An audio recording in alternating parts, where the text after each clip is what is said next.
Welcome back to the European Market Open. A minute to go until the start of cash equities trading for this Thursday morning. Here are your headlines. Talking tightening, the Fed's Raphael Bostic sees a rate hike next year. Robert Kaplan agrees, saying the Fed might taper sooner than you think. And there's a ton more commentary to come from FOMC members today.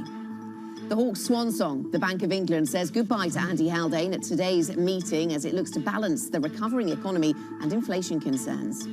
And a Bloomberg scoop, the US will block some solar products from China in one of the Biden administration's biggest moves yet to counter alleged human rights abuses. Good morning, everybody. Welcome back to the second hour of the European Market Open. Let's have a look at how we could open this morning. Let's have a look at futures.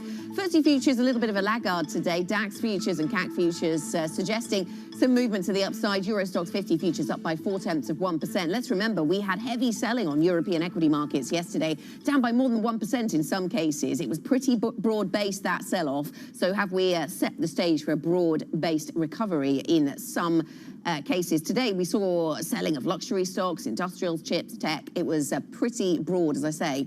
Let's see what is on the move this morning. So European equity markets just opening this Thursday, getting into their stride, and the FTSE 100 is up by 0.1%. The IBEX over in Madrid up by 0.7%. The DAX opens in Germany up by 0.5%, and the CAC 40 up by 0.4%. So we're digesting the latest commentary coming through from the Federal Reserve, and there's going to be plenty more of that. But we do see a little bit of a rebound from losses of yesterday here on European equity markets. So a little bit of positivity for the European equity market open. That's as traders assess the latest messages from Fed officials. Dallas Fed President Robert Kaplan said the threshold for tapering might be met sooner than expected. His Atlanta counterpart, Raphael Bostic, said the Fed could decide to slow purchases in the next few months. Joining us now is Ben Gusteridge, Invesco EMEA Director of Model Portfolio Services. Ben, a very good morning to you. So we've all had a week to digest what the Fed did and didn't mean by the dots, what it was signaling, what that's going to do to markets, the flattening of the yield curve, actually a lot of volatility but lack of overall movement in stocks and in 10-year yields. Thinking about what we know about the Fed now, Ben, have you reassessed, rethought when we're going to see the taper and when we're going to see a rate hike? Well, yeah, I mean, there is a lot of information to digest and seemingly some conflicts within the Federal Reserve about the timing of these moves. And these sorts of things, of course, can unsettle markets and create a bit of volatility. But when we're thinking over the medium term, I don't think we can move away from the fact that actually policy tightening, policy normalization will be very slow and will be executed at a very slow and gradual pace. And of course, in the face of any negative market reaction, the Fed may well dial back on some of its hawkish rhetoric. So yes, markets could be unsettled by a sooner than anticipated move on tapering. But overall, having reassessed over the course of the week, still feel pretty positive about equities, and we would see Fed-induced language that creates weakness as a potential buying opportunity. And what's going to be the dominant fixed income or the dominant treasury market impulse, do you think? Because clearly we watch the treasuries market because so many things price off it, and it does have the ability to influence other asset classes, Ben. So do you think the dominant impulse is going to be, we'll just be watching the 10-year yield and seeing how high that gets, or we'll get higher across the curve because of slightly more hawkish commentary from the Fed? Or will we see, in keeping with that, some ongoing flattening? If we hear more hawkish messages from the Fed, will that lead to some flattening of the yield curve? Would that be your expectation?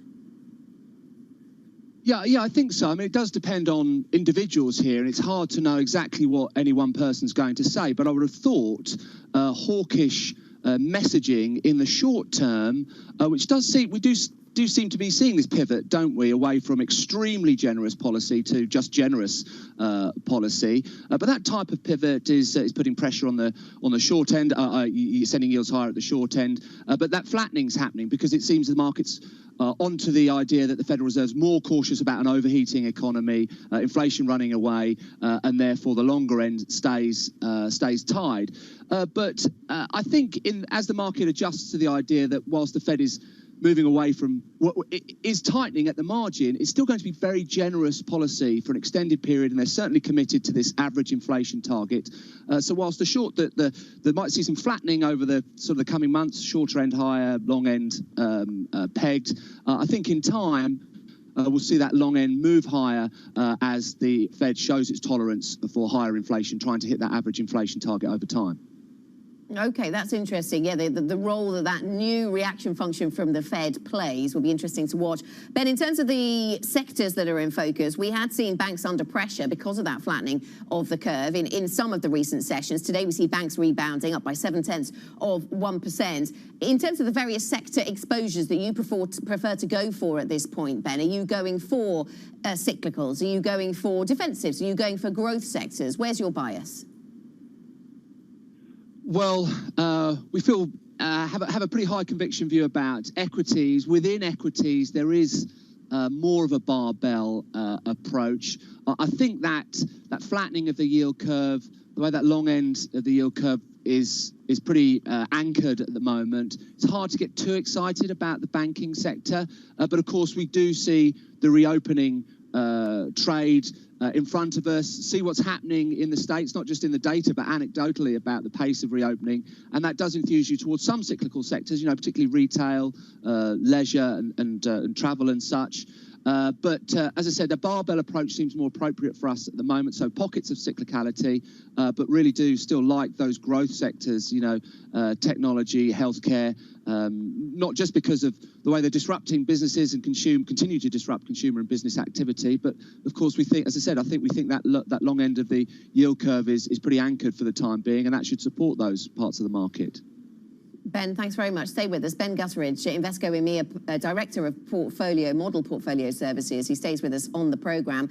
We'll be sticking with the central banking story because it is Bank of England Day, and it's a tricky one at that. The central bank has to balance the need to keep the economic recovery going while limiting inflation threats. All this while contending with a departing chief economist who certainly has been pretty hawkish with his views. We'll get more on that next. This is Bloomberg.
Countries that entered this crisis with limited fiscal space, with more vulnerabilities, need to be supported for the benefit of the world. The transparency of the debt burden for the poorest countries needs to be increased. There needs to be fuller disclosure.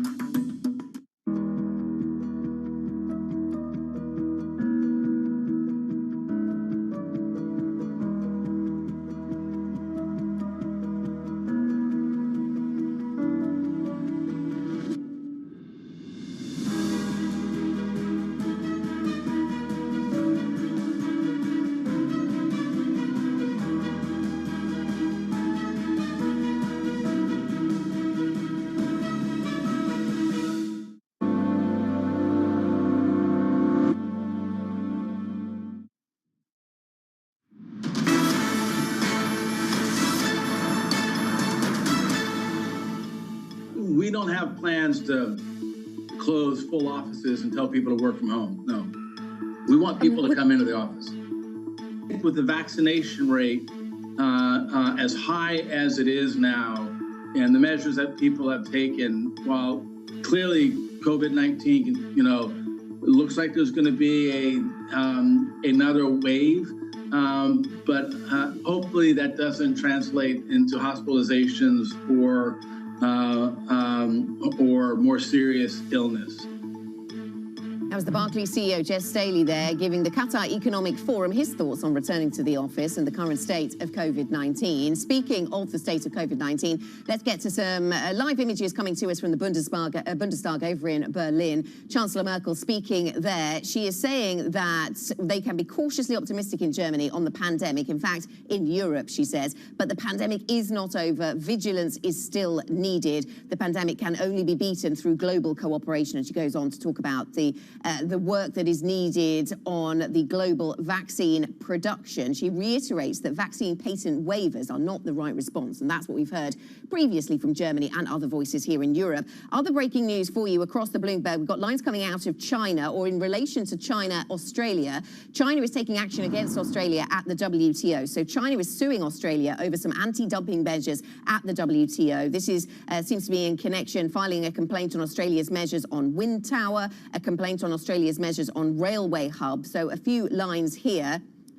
coming through with regards to China and Australia, that well-known geopolitical line of tension coming on the day where we're carrying reports of tension, of course, between the US and China ongoing as we watch the fallout over alleged human rights abuses in Xinjiang and solar power there. So clearly all of these themes very much in the market's minds right now. Thinking about other things that are on our radar, let's get a look at what we are watching out for today. This morning, EU leaders are set to arrive in Brussels to discuss migration, COVID and the economic recovery. Then at 12 noon UK time, the Bank of England announces its decision on interest rates and its quantitative easing program. More on that in just a moment. In the United States, Fed chiefs are speaking, plenty of them, Patrick Harker and Raphael Bostic, at a Fed Week virtual panel discussion. Then James Bullard speaks in St. Louis, and New York Fed President John Williams also in action. So lots of Fed voices. And tonight, the Fed releases the results of its stress tests on America's largest banks and financial institutions. Those that pass with sufficient capital will be freed from pandemic dividend limits. So a lot in focus. Let's get back to one of those stories, and that is the Bank of England policy decision due today. It comes against a backdrop of rising inflation, building global debate on the path of monetary policy, and a slowing reopening of the UK economy. For more, we're joined once again by UK economy reporter Lizzie Burden. Good to see you again, Lizzie. So let's talk about what we're expecting then, because there's going to be a difference perhaps between the rhetoric and the conversation and the signalling and the actual voting that we see from members. Yeah, we're expecting a unanimous vote to keep interest rates at 0.1%. On bond buying, an 8-to-1 split. Andy Haldane, the outgoing chief economist, set to be the sole dissenter again in favour of paring back stimulus. He's likely to cite this jump in consumer price growth above the bank's 2% target. But the question is how temporary that'll be. We've had a growing minority of economists bringing forward their forecasts of when the first post-pandemic rate hike will be. Bank of America, Credit Suisse, money markets are betting on a 15 basis point increase by June next year. So it'll be interesting to see how the bank deals with that tension between its recent position and the market. Yeah, interesting to see if it tries to push back at all against those building expectations of rate hikes. And so what do we know about the sort of longer term and the preferred course of action down the line then from the Bank of England? Yeah, it's not as if nothing's happening today. Investors will be scouring the MPC statement for signs of what's down the track. We've had lots of positive economic signs recently. Housing, manufacturing roaring ahead, payrolls surging, consumers upbeat. But at the same time, we don't know what's going to happen with unemployment when the furlough scheme ends. We don't know if the government will be able to get the Delta variant under control in time to reopen the economy as planned. So those are two factors that will limit how hawkish the bank's prepared to be. And it may be that it wants to wait for clearer data in August to give a more concrete sign of what's in the pipeline. Lizzie, thanks very much. Lizzie Burden, Bloomberg's UK economy reporter with the latest on the Bank of England. Ben Gutteridge, Invesco EMEA Director of Model Portfolio Services, is still with us. And Ben, let's think about whether we see any more hawkish voices joining the departing voice of Andy Haldane when we get to the Bank of England a little bit bit later on. I was drawn to some commentary from Andy Haldane just recently in the New Statesman. He talked about if central bankers wait to see the whites of the tiger's eyes before acting, they risk having to run like the wind to avoid being eaten. A fairly graphic description or justification for his more hawkish stance. Would you expect any more hawkish voices to emerge at the BOE? Well, I mean, it's hard to tell. I think there's certainly scope for more hawkish dissenters when you know the vast majority are dovish. You know, I think it's much harder to become a hawk when you're going to be a marginal, going to have and end up having an impact on the overall decision that's taken. You know, if it's evenly split and you turn out to be a hawk, then that's it. You've got hawkish policy on the table. So we could easily see dissenters when there is a clear majority amongst that cohort. So I wouldn't be, you know, too disturbed to see dissent. It's sort of healthy for debate, but you know, sort of make no mistake, this is still a very sort of dovish a collection of economists and academics. One of the reasons for being dovish, Ben, that we often hear cited is we don't know what's going to happen with the labour market. And we were just hearing this from Lizzie earlier on, not knowing what's going to happen with the labour market because, of course, we're coming to the end of the furlough scheme, what that will do. Does that justify the dovishness? Inflation has been picking up, of course, but there are clouds on the horizon when it comes to how sustainable, of course, that inflation move is. I mean, I think it does. I would agree with the report that you just gave. I mean, there is so much uncertainty about how the lapsing furlough scheme will impact the employment and labour market statistics and demand, etc. So I do think that patience is required, and amidst that patience, you know, dovish policy. But that doesn't preclude the idea of paving the way for a tapering, you know, that talking about tapering and recognising that there are certainly lots of positives and signs of life in the UK economy, building demand, the vaccine programme, and of course the housing market. No, the UK is not alone actually in a strong housing market around the world, but certainly, you know, a strong housing market. So paving the way for a more hawkish notes in policy as we move through the year, but conditioned with lots of with patience commentary around that. So patient commentary. So we'll look for that. In terms of the European assets, then, Ben, where are you? We talked about the various sectors you were looking at. The debate at the moment around you know, growth versus value and whether we're back to favouring one over the other. You've given us a few thoughts, but pick up on some of the individual sectors that you like at the moment. Where is it that you're actively pursuing? Communications, technology. What's the focus for you? Well, I think because of the conditions we're dealing with, I think one thing I haven't mentioned, of course, what's happening in China is the slowing, the tightening of policy and the slowing growth and demand in pace of growth in China, and that will steer you away from certain sectors at the moment. I think like materials, not that we want to sort of zero weight those areas, just have a sort of an underweight, and the way that would sort of weigh on growth, you know, we're not talking about a downturn, we're just talking about a deceleration in growth.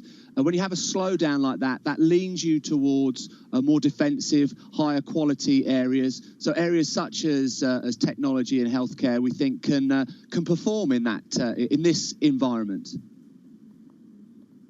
Ben, thanks very much. Thanks for joining us this Thursday morning here on the European Market Open. Ben Gutteridge, Invesco EMEA Director of Model Portfolio Services. Ben will be continuing his conversation with us on Bloomberg Radio at 9 a.m. UK time. Coming up on this programme, it's a busy agenda for today's EU Leaders Summit as concerns over the spread of the Delta COVID variant look set to dominate discussions. Chancellor Merkel busy giving her lines on that, and also about migration and Russia. No doubt these things will also be on the agenda when leaders meet in Brussels. We'll get a detailed update next from Brussels. This is Bloomberg.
I'm David Weston. Bloomberg Television is reinventing one of the most iconic brands in financial television for a new audience.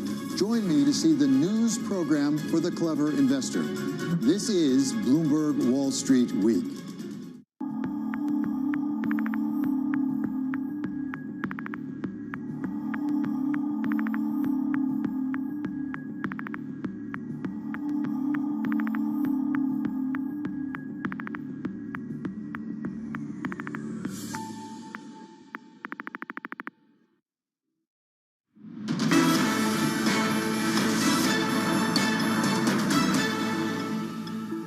The European Commission has given green light to Belgium's recovery and resilience plan. The European Commission has today given the green light to Germany's recovery and resiliency plan. 25.6 billion euros will flow to Germany. Italy will receive the largest share, 191 billion euro. That was Ursula von der Leyen, the European Commission President, on a victory lap of the EU as most of the bloc's recovery funds are announced and approved. We saw her there making various appearances, giving us the good news. Now, sticking with Europe, EU leaders will meet in Brussels today for their last summit before the summer recess. The bloc's green stimulus, the so-called sausage wars, and the risk added by the Delta variant will all be high on the agenda. Let's get more now. Maria Tadeo joins us from Brussels, where this summit is going to be taking place. Our Europe correspondent, of course, with details. Maria, good morning. So how big a risk are variants of the coronavirus, the Delta variant, of course, high on the list amongst those? How big a risk is this for the European reopening story?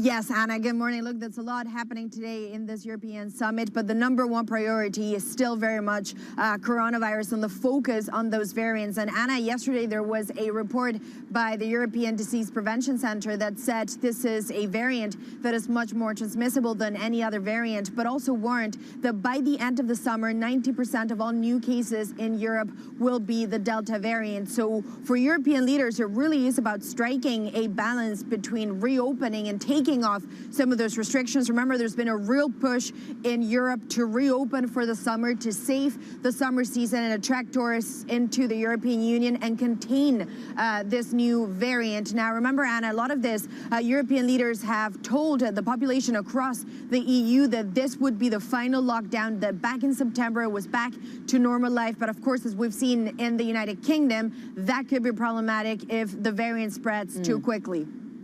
Yeah, absolutely. It does seem to change the dynamics, change the maths, basically, on the amount of vaccination that you need to remove certain lockdown measures. Certainly that has been the UK experience. Sticking with the UK, left the EU, but still it seems hanging over this summit, parts of those Brexit negotiations, which we, of course, much of that long gone, long behind us. But trade tensions over chilled meat going between GB and NI, Great Britain to Northern Ireland, the so-called sausage wars. We seem to have seen action to, or at least messaging to take some of the heat out of that situation. Are we expecting a resolution? Yes, Anna, you know, the famous sausage war, or infamous, you know, you can characterize it as you want. But, you know, it does seem that now, based on the reporting that Bloomberg has done, that European governments are now leaning towards extending this grace period into that deadline that is coming up at the end of the month. That is, of course, related to that meat trade rules going into Northern Ireland. The question really now for European leaders to decide is just how long this extension should be. You know, we know the UK wants 3 months, but some of the European governments actually believe that they will need much longer. And the criticism from this side of the channel has been for weeks that the UK government is not doing everything that it can in terms of the infrastructure, the personnel, the staff to implement this Brexit deal. Of course, the flip side is the United Kingdom arguing that a lot of the details on paper look great, but they're very hard to implement in real life. Okay, we'll watch that then, and the movement on those two very important issues and beyond. Maria, thank you very much. Maria Tadeo, Bloomberg's Europe correspondent, joining us there from Brussels. Let's take a look at some of the stocks that are on the move this morning. Broadly speaking, we are seeing stronger moves in equity markets, moving to the upside. In terms of the individual movers, Berkeley Group, the house builder, up by 2.4%, a far cry from yesterday where we saw this stock under pressure. profit outlook disappointing, broker downgrades, but the stock up by the most in 15 weeks in a sort of rebound style this morning. Old Mutual up the most in 7 months, up by 5.9%.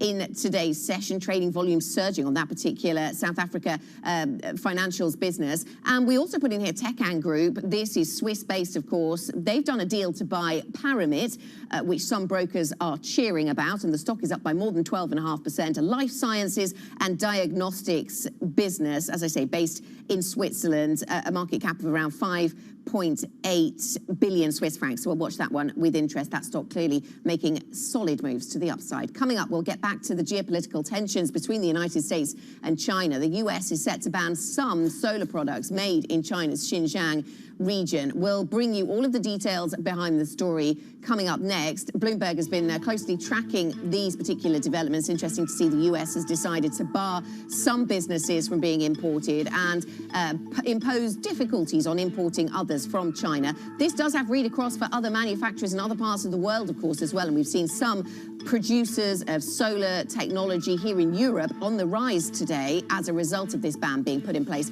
by US authorities against Chinese solar manufacturers. We'll get more details next. This is Bloomberg.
Delayed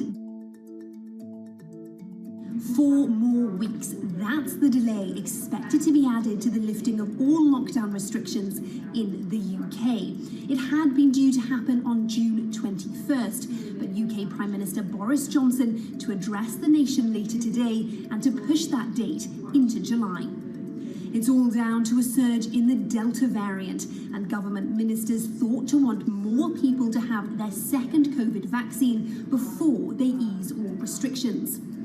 How are markets responding? Well, they're largely taking it in their stride. The FTSE 100 actually gaining ground. Strategists saying that that delay largely priced in, that we could see further weakness for travel and leisure and hospitality stocks. The pound falling against the dollar, though Nomura saying this weakness likely to be temporary. In fact, money markets largely bullish on sterling, given the pace at which economic gloom has been lifting here in the UK.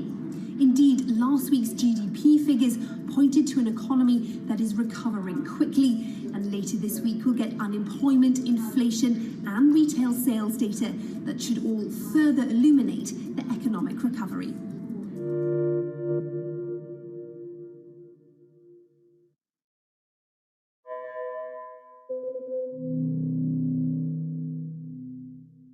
I think what we've seen during this period of time is that communicating via video is not a fad. We are using it in all aspects of our lives, for work, for learning, for communicating, for staying in touch. This is a market that over the past few weeks has made it clear it wants to go higher. It got a little spooked by the idea that geopolitical tensions are rising.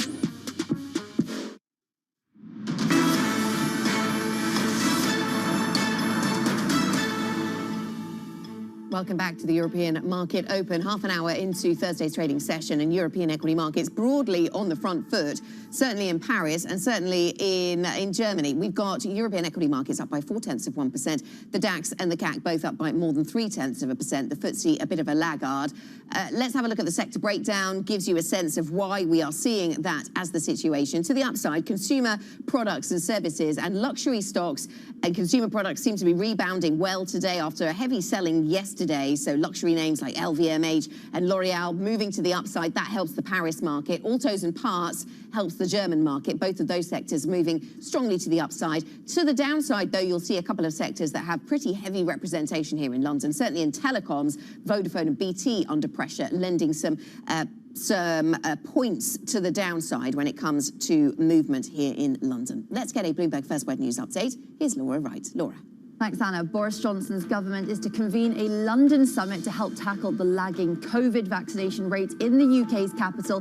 The latest regional data shows 60% of Londoners have had at least one dose of a vaccine, compared with 73 to 79% across England's other regions. A surge in cases of the Delta variant is continuing to push UK infections to levels not seen since the winter. Daily fatalities, however, remain low. President Biden has ousted the regulator of mortgage companies Fannie Mae and Freddie Mac, replacing a Trump administration appointee. The move follows a ruling by the U.S. Supreme Court, which rejected a core part of a lawsuit brought by investors in the companies. Shares in Fannie and Freddie each plunged the most in intraday trading since 2013. John McAfee has been found dead in a Spanish prison cell shortly after it was announced he would be extradited to the US to face charges of financial crimes. The creator of the McAfee antivirus software had been jailed in Spain since October on US evasion charges. Spanish newspaper La Vanguardia reported that he appeared to have taken his own life. Global news 24 hours a day on air and at Bloomberg Quick Take, powered by more than 2,700 journalists and analysts in more than 120 countries. This is Bloomberg. Anna. Laura, thank you. Laura Wright here in London with your First Word News update. Now, the US is poised to bar some solar products made in China's Xinjiang region, marking one of the Biden administration's biggest steps yet to counter alleged human rights abuses against the country's ethnic Uyghur Muslim minority. Joining me now is Bloomberg's Chief Asia Economics Correspondent, Enda Curran. Enda, good morning. So what is the significance of this move? The Trump administration and China, of course, clearly were at loggerheads over this. This has been part of a series of disputes between those two leaderships, if you like. But there's some continuity then into the Biden administration, at least on this front. Well, indeed, Anna, as you mentioned, it's been considered a fairly aggressive strike, or a significant strike, at least by the Biden administration, against China over the allegations of human rights abuses and forced labor in Xinjiang. And of course, Xinjiang is home to around half of the world's source of polysilicon, and this is crucial for the making of mobile or for semiconductors and solar panels and the like. So China, of course, rejects those allegations, but the thinking is that this move by the US may have knock-on effects, not just for the political relations between the two countries, but for the supply chain on the industrial side of things. Some companies will now need to source solar products from elsewhere, and you might see some kind of a shuffling of the global supply chain for solar products. Now, the move isn't as broad as some were pushing President Biden to do, but nonetheless, it is another strike against China. And to your point, it does seem to be a continuation of the narrative that we left off with when President Trump left office. Yeah, so some of these products banned from the US and some of them just made more difficult, if you like, to import. We are seeing some response from the Chinese authorities today saying that China opposes US punishment of its companies, will protect the rights and interests of its companies, and obviously objecting to the moves we're seeing here from the United States. What does this say then, Enda, about the wider US-China relationship? Yeah, well, I think it will be expected that China will push back against this measure, and no doubt about it. Of course, we'll have to wait and see what kind of details do come out of Washington on it. But at the very least, it does speak to the idea that President Biden is pursuing, continuing a broadly hawkish push against China. We don't yet have the full specifics or contours of his administration's policy on China. I mean, so far they've only had fairly official level courtesy calls other than that meeting in Alaska. But we saw some of what he might be thinking about at the G7 summit earlier this month when he tried to get that alliance against China and take a pretty hawkish stance. I mean, he made some progress there, but as we can see, Europe didn't quite go to full distance with President Biden on that. So, as I say, we don't yet have the specifics on how he will approach China. There are expectations that the two leaders may speak at least over the coming months at one of the international summits, such as the G20. But at face value today, when you look at these proposed measures that they're planning when it comes to Xinjiang, it does suggest that President Biden is not stepping away from the hawkish approach towards China. He might just be changing the mood music a little bit, but the end result looks like being the same. Okay, thanks very much, Enda. And there is a read across into European companies here because, as Enda says, we're seeing a rejigging then of the supply chains. And companies such as Wacker Chemie, which is a basic and diversified chemicals business, supplies polysilicon for the electronics and solar industries. That stock up in today's session on these particular developments. Thanks very much to Enda Curran, Bloomberg's chief Asia economics correspondent. Coming up here on this program, the Fed releases its stress test later today. After a year of constraints, will U.S. banks begin to buy back and will they begin to repay or pay out those dividends once again? We discuss up next. This is Bloomberg.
Bloomberg has enhanced search on the terminal to deliver what you need when you need it.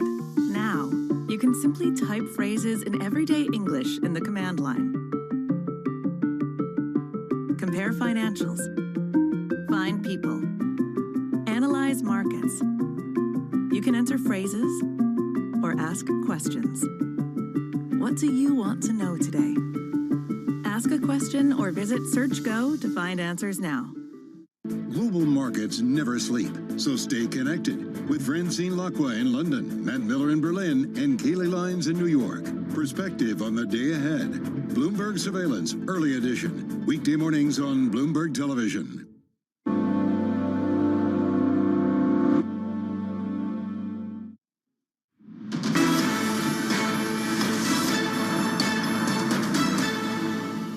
The stock market is detached from reality, and I feel bad for my hedge fund friends because it is. I don't know how I trade it. I mean, I have some. I invest and I don't sell. I don't. But I mean, my housekeeper is day trading and getting rich.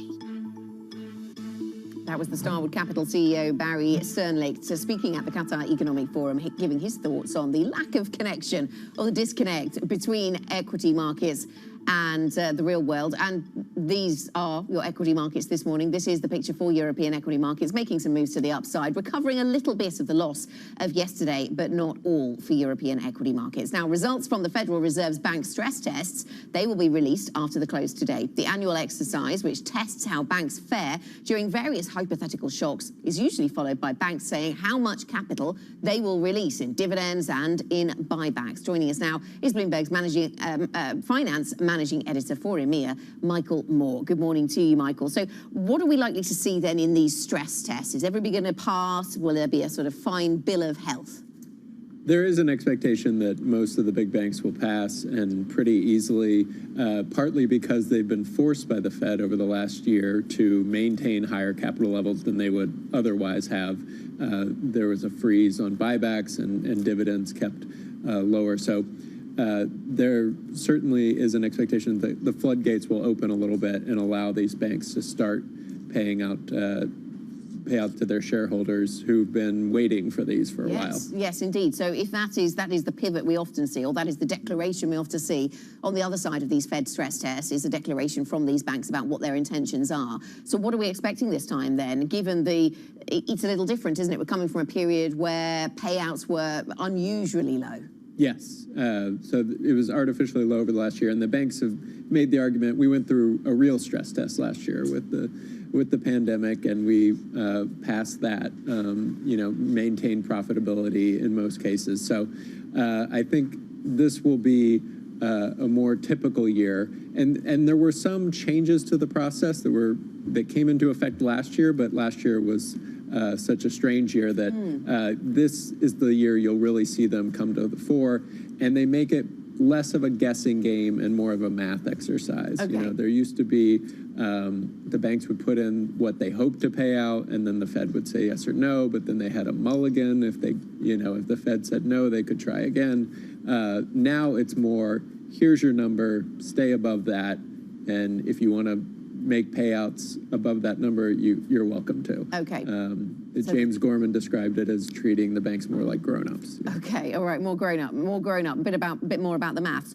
What are the stresses that they're testing against? Because to your point there, Michael, and the point that these bank executives have made, they have been through an incredible stress, and perhaps one that was not necessarily simulated by the Fed, or not in the precise dimensions with which it hit markets. So what are the kind of tests that they are being put to?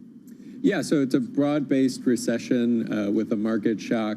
The banks have made the point that you never can predict what the next one will look like, and certainly 2 years ago no one was talking about a global pandemic. So, but in many ways, the market side of the test, it can be harsher than what we actually have seen the last few times there have been a ripple in the markets, because last year, it looked like the markets were going haywire, and then the Fed stepped in, and the banks actually made a ton of money in trading. But this test tends to assume that they will do poorly on the trading side, and that's why you see Goldman and Morgan Stanley often hit the hardest in terms of their capital ratios in that test, even though they've stayed above the minimums. Okay, so the err on the side of caution, as you would expect, I suppose, from a testing regime. Michael, thank you very much. Michael Moore, Bloomberg's finance managing editor for EMEA. Thanks for bringing us the update. Let's get a Bloomberg Business Flash. Corporate stories in the news this morning. Here's Laura.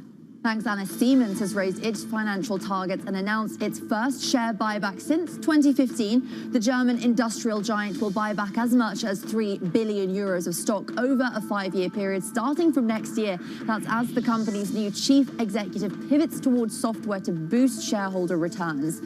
Europe Car Mobility Group has rejected a bid from Volkswagen, valuing the car rental firm at about €2.2 billion.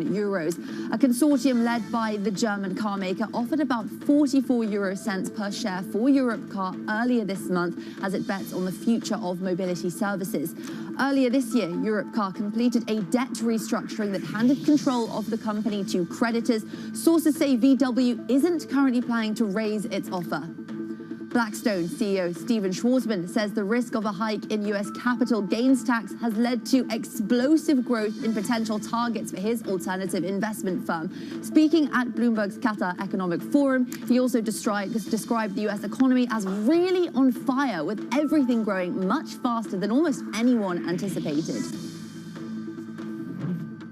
it's really like an avalanche now of opportunities of people want to sell things before their taxes are much higher for selling the same thing potentially next year. And so it's giving us a lot of opportunities. And what we have to do is be careful, always have a very exciting plan for growth. The world's biggest maker of Bitcoin mining rigs is suspending sales of machines for spot delivery globally to prop up prices. Bitmain Technology says it has stopped selling new equipment after top-tier rig prices plunged by about 75% since April. China's crackdown on crypto mining is causing more and more miners to abandon their operations and dump machines on the market. That's the Bloomberg Business Flash. Anna. Laura, thank you. Laura Wright here in London. SEC Chair Gary Gensler says trillions of dollars worth of assets may need tighter rules, a problem highlighted by this year's market disruptions. He spoke exclusively to Bloomberg about the SEC, what the SEC is doing to review rules on everything from meme stocks to blank check companies. I'm going to be animated every day in this job by working families.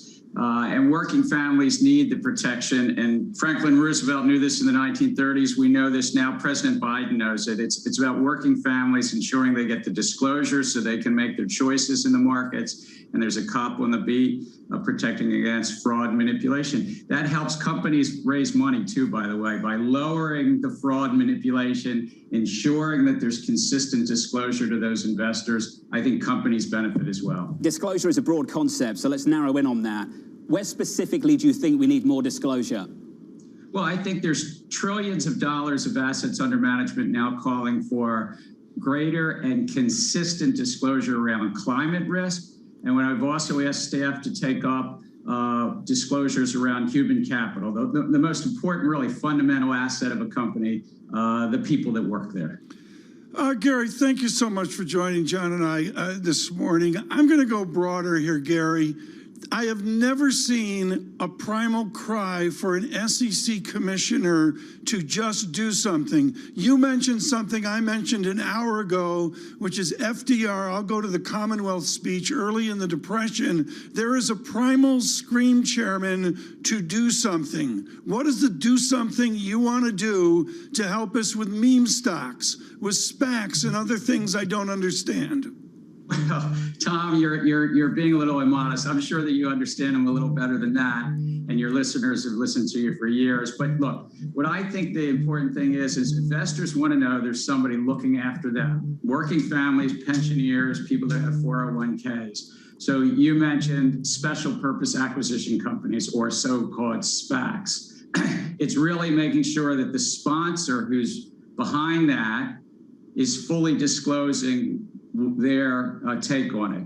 These are very expensive, dilutive products. I mean, the sponsors take out a chunk at the beginning, then there's more being taken out later when they merge with a private company in what's called a de-SPAC. I just call that a target IPO. And it's those disclosures ensuring that the retail investors get the right disclosures and are protected and somebody's not misleading them. And secondarily, that they're participating just like the institutional investors. And a lot of the big institutions buy into these SPACs later during that target IPO, and they do so at a preferred price rather than the price the retail public's getting.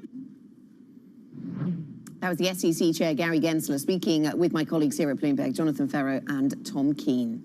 48 minutes into our trading session, coming up on this program, taking flight, the short and long end of the Treasury curve are expected to outperform if market volatility continues. So says our Market Live team strategist, Ben Ram. He joins us next. This is Bloomberg.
markets, particularly, sort of the technology landscape, have gotten to some pretty extraordinary levels. So I think it's not a surprise. I don't think it's any indication of the beginning of the end, but I do think markets don't like uncertainty.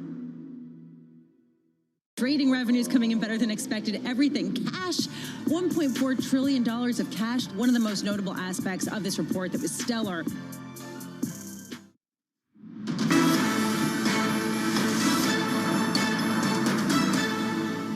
It's very hard to calibrate this against our models from the past. So I am concerned about inflation overshooting by more and for longer than is currently being priced in inflation forecasts of central banks. They're notoriously unreliable when it comes to medium to longer term inflation trends. And I'm also worried that we'll see a second half of the year where the economy is running really hot, first and foremost the US economy, and that will have spillover and spillback effects into the global economy. The ones that are really at a very difficult point are emerging markets.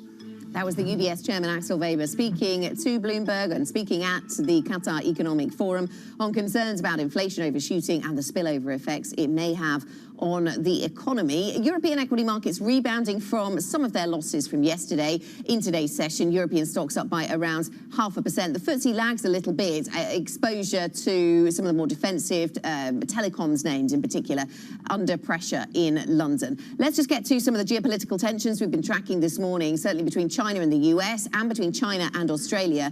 We saw the Chinese announce they'll take action against Australia at the WTO earlier on. And today we hear from Australia saying that they will vigorously defend against Chinese duties. This according to the Australian Trade Minister speaking to reporters. So that's some of the geopolitics we're dealing with and the market moves of this morning in terms of equities. Let's get into a broader conversation of positioning now, though. Ven Ram, Bloomberg Markets Live macro strategist, is with us. And Ven, you've been writing a lot about the exposure that you want to get in treasury markets. If you think we're going to see volatility in treasury markets, where on the curve should we be positioned? What's your thinking? Morning, Anna. I think that, we have seen huge bouts of volatility, as you mentioned, in the past week since the Fed meeting. And if that position, if volatility is going to continue, you want to be in a combined trade where you're both long the front end of the curve and the back end of the curve, and you're short the middle, the intermediate maturities. Why would we say that? We would say that because that kind of combination gives us a lot of convexity, and you want convexity when volatility is up and running. And with all the Fed speakers that we've got pretty much every day these days, there's bound to be sharp changes in prices, and volatility is going to be up, and you want to be long the wings of the trade, long the wings of the curve. And so what does that tell us about what your expectations are for either flattening or steepening then, Ven? If we're set for, at the margins, a little more hawkishness coming through from the Federal Reserve as we go through into the second half of this year, if we are set for that, does that lead to flattening of the curve, or what does the picture you just painted tell us? It does point to a flattening of the curve over the next 6 months. But beyond that, it could be a steepening. But for the next 6 months, definitely we are talking about a flattening of the curve. And this particular trade that I mentioned, where you're along the wings of the curve, is actually a position adjustment in search of, in preparation for what the Fed might do later next year, and in terms of tapering and in terms of raising rates. I was talking to our colleague Mark Cudmore earlier on this morning, Ven, and we were talking about how football and summer sport can distract the FX market in particular when it falls into European time zones. We've seen low volatility in FX markets in recent periods. Is that something you're expecting to continue? Are we seeing that already? Is it already the summer lull? Well, it's been summer lull, if you ask me, for a long time now in the FX markets, because the central bank actions in the markets have kind of quelled volatility in the FX markets for a long time now, because there is, every time there is a big dislocation in the market, the central banks are there, ever willing to support the markets by, unleashing stimulus and even more unleashing stimulus, and that kind of makes bidding volatility not a very profitable trade. So I think that FX volatility is going to be in the doldrums for a long time now. And if anything, it will only get accentuated into the summer. Yeah, well, yeah, maybe that central bank activity then made that summer lull come early. At least we now, at least in London, have the weather to go with it. Ven, thanks very much. Ven Ram from our Markets Live team. Thank you very much for joining us on the European Market Open. That is it for the European Market Open. Surveillance Early Edition is up next. European equity markets to the upside. US futures also pointing higher. This is Bloomberg.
We're now in the early stages of a sustainability revolution. The battery problem may be the biggest unsolved problem in all of technology. Every time the United States has done great transformative things, there's been a partnership between government and the private sector. With a willing partner to ensure competitiveness and draw in investment in the United States, Canada's going to be able to be even more ambitious. The objective for Glasgow, first and foremost, is to keep that 1.5 degree temperature rise within reach. The train has left the station.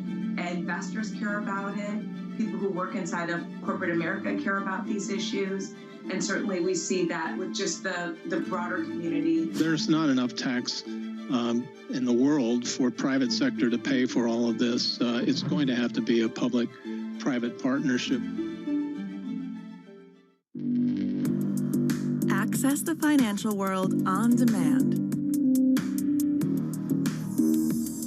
Hear from leading economists, policymakers, and industry experts via live and on-demand webinars, only from Bloomberg.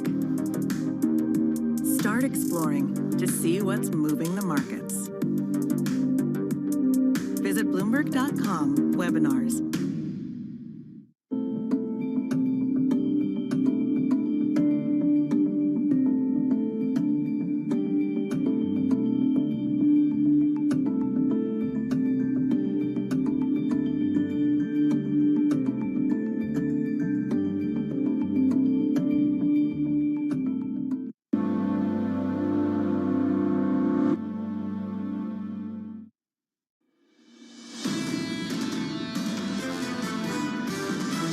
The U.S. economy is really on fire.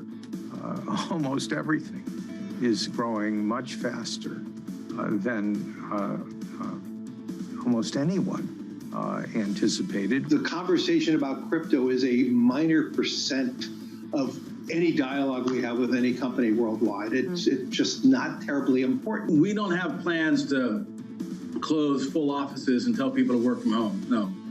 We want people to come into the office. This is Bloomberg Surveillance, Early Edition with Francine Lacqua. Well, good morning, everyone, and welcome to Bloomberg Surveillance Early Edition on this Thursday, the 24th of June. I'm Francine Lacqua here in London, and here's what's coming up on today's program. Sooner rather than later, the Fed's Raphael Bostic and Robert Kaplan say the Fed could start tightening by the end of 2022, and there's plenty more commentary from Fed speakers today. The hawk takes flight, while the Bank of England's chief economist, Andy Haldane, is likely to use his last meeting as an MPC member to push for a reduction in asset purchases. And JP Morgan warns that it may require employees to get COVID-19 vaccines as big banks push to get staff back to work. We'll hear from our discussion with Barclays' Jess Daly and much more from the Qatar Economic Forum. So the Fed may tighten by the end of 22 and decide on trimming bond purchases in the next few months. That's according to Atlanta Fed President Raphael Bostic. Now, he was echoed by his colleague Robert Kaplan, who said he sees a decision on tapering coming sooner rather than later. Some of our top guests at the Qatar Economic Forum weighed in also on the risks around inflation.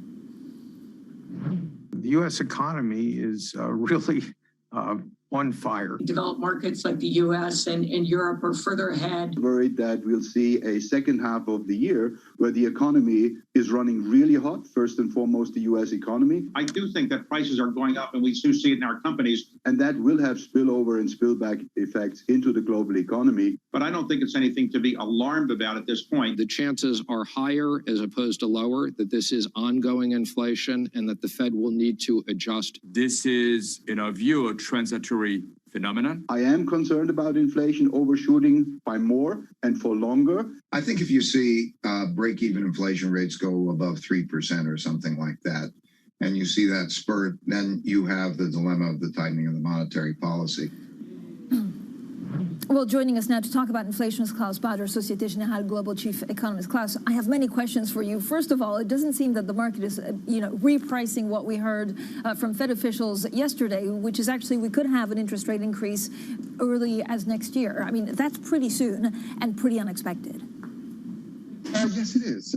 We've had the last FOMC meeting offered big surprise because not only was there a move of the median expectations towards a rate hike in 2023, that wasn't the case previously, and there is a not insignificant minority on the FOMC which now sees an interest rate hike in 2022. Now, the difficulty, this may still seem a long ways away, but it has immediate relevance because if that were to be the case, then the Fed's tapering would have to be very quick, much quicker than, for instance, we expect, I think, much quicker than most people in the market expect, simply because you want to have finished asset purchases by the time you raise interest rates. That's at least been the preferred strategy, and I think breaking that strategy could potentially instill a lot of uncertainty and a lot of volatility in markets.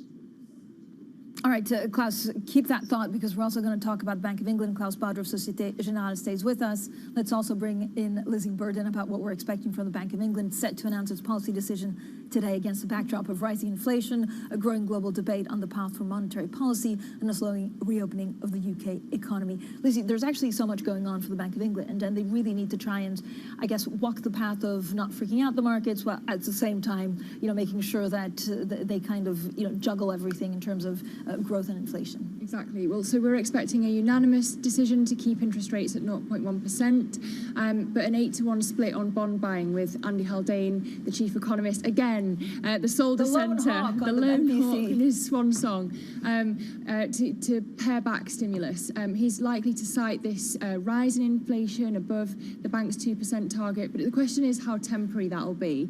We've had lots of economists bringing forward their forecasts of when the first post-pandemic rate hike will be. Bank of America, Credit Suisse. Interesting note from Berenberg this morning. They've said the bank could surprise markets today by signalling it'll end planned asset purchases in August instead of December. But as you say, the bank will have to deal with this tension between its recent position and the markets. So, Lizzie, is there a chance actually the Bank of England moves before the Fed? I mean, in terms of timeline, how quickly could that happen? Who knows? I mean, we've had all these positive economic signals in the UK, manufacturing, housing roaring ahead, payrolls surging, consumers upbeat. But at the same time, in the UK, you have to acknowledge that unemployment, we don't know what's going to happen when the furlough scheme ends. We don't know if the government will be able to get the Delta variant under control in time to reopen the economy as planned. So that's going to stop the bank being as hawkish as it may want to be.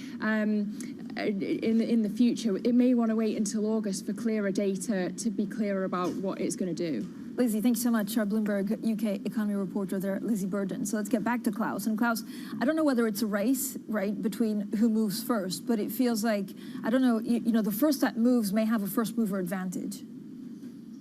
I would think it's a first mover disadvantage, actually. I think that none of the central banks really want to break cover here. I think they'll want to move more or less in tandem, because the big risk is that, for instance, let's say Bank of England clearly steps ahead of the Fed, stops its asset purchases, as a reporter suggested, as early as this late summer or autumn. I mean, chances are that sterling would absolutely surge, and I don't think that that's what politicians want.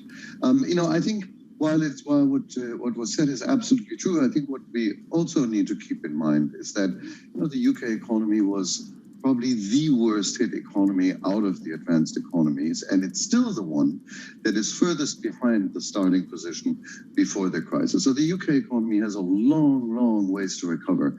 It's basically as hard hit as Spain. And so I think in that sense, the case for a very early move by the Bank of England is not very strong.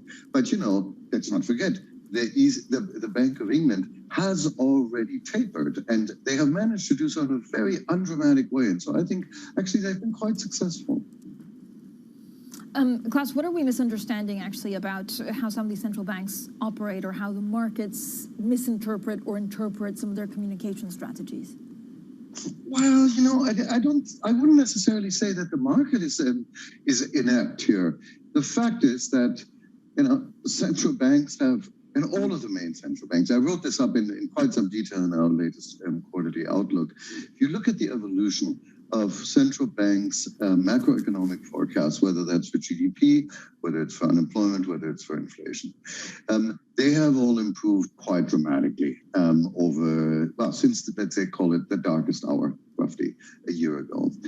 And yet the monetary policy stance is completely unchanged. And that there's an increasing tension between this much better economic outlook and a completely unchanged monetary policy stance. And so those two, I think, have to be aligned again. And I think the Fed did a pretty good job aligning it with these changes in the dot plot that were published at the previous FOMC. So I don't think they think, and I wouldn't blame the central banks that they're getting the communication all wrong.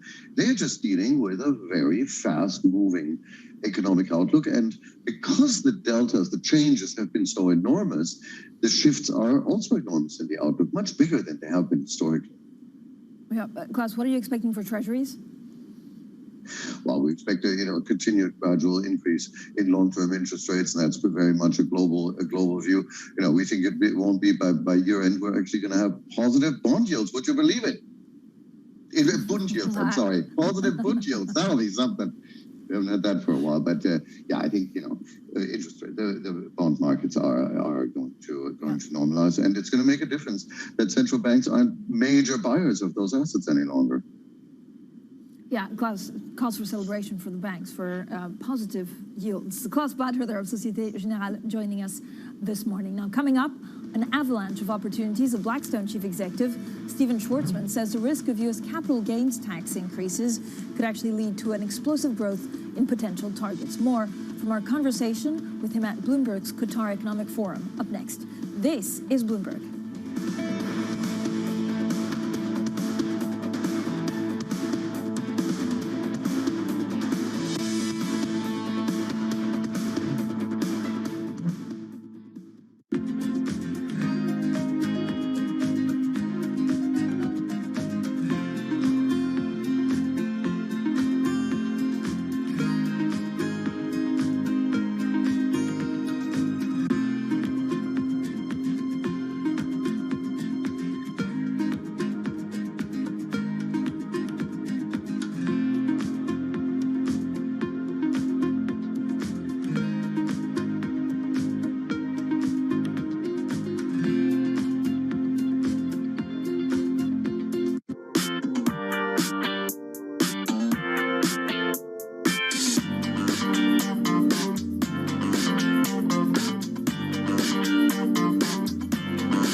Hello traders, how are you today? I'm looking to buy euro. The price I'm looking to buy 119.30.4. Okay, so if you're looking to buy euro, here is your chance. I'm going to place an order to buy euro at 119.304, and it's look like it will fill any second, any minute. Let's see. So if you're looking to trade right now, and if you look to invest in euro, here is your chance. Stay with me, and we will follow up to until the end of this trade. Okay, I'll speak to you later, guys. Will sell. What we've learned is, because we're fundamentally in the private markets, is that the only reason to buy something is to make it much better. We're in the business of accelerating growth of companies and of real estate that we own. And so it's unlike stock investing where you buy it and you hope it works out. We're change agents. We believe for good. And if we can put more money to grow businesses, then we can deal with some of the issues of higher prices by accelerating growth, which gives us more protection on the downside.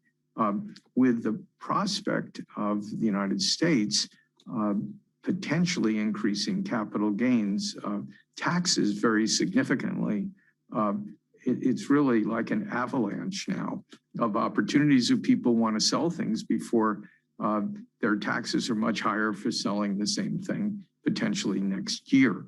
And so it's giving us a lot of opportunities. And what we have to do is be careful, always have a very exciting plan for growth. By the way, that results in us hiring more people. So this is good for society, and hopefully it's good for our clients who typically are large institutions like QIA. Your Excellency, how far along is the QIA in actually try to diversify its portfolio? So I know you've planned to boost investments, for example, in technology and healthcare. Is that done to a level that you're satisfied with now?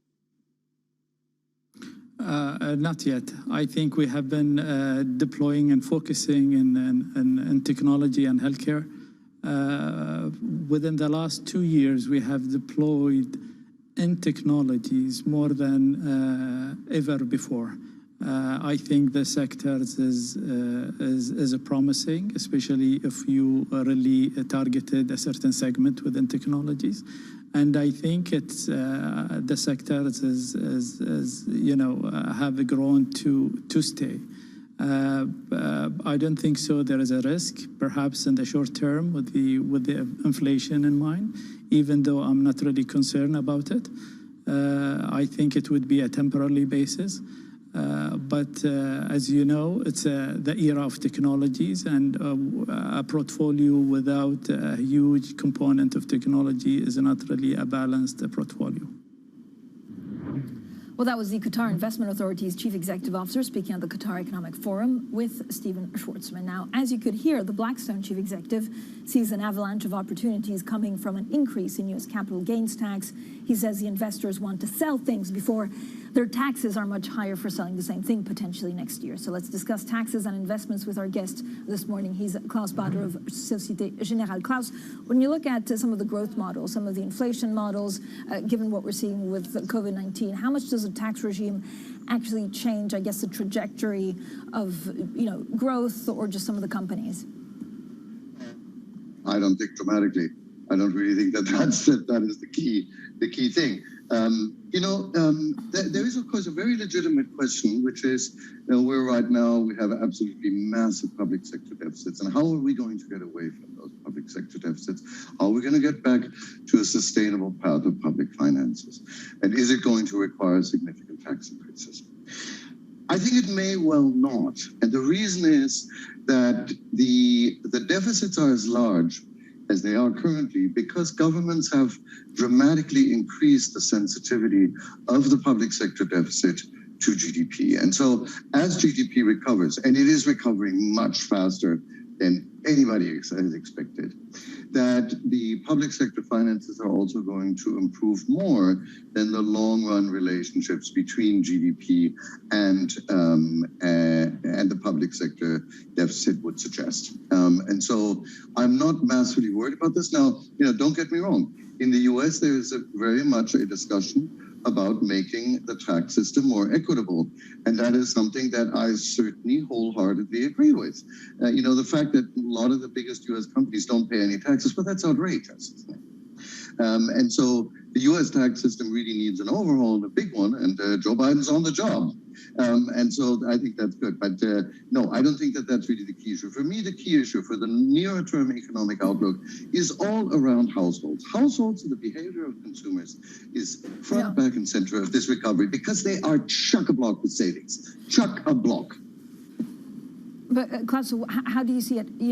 This would point to what, higher inflation globally? Well, yes, then it did in the base case. As everybody is revising up their growth forecast, including us, everybody is also revising up their inflation forecast. Now, that doesn't mean that I'm looking for some explosion in inflation, but I also don't think that we're going to return to this super low inflation environment that we were in. I'm definitely in the camp that doesn't say. It isn't, we called our global economic outlook, the latest one, we called it inflation transitory until proven permanent. Now that's, it's a good title. I didn't come up with it. It's a great title. I didn't come up with it. But the point is, it's not so much about is it going to be permanent, but rather is inflation going to be of the kind that is going to force central banks into action? That's really the question. Klaus, I don't think we're forever in a high inflation. Sorry, yes.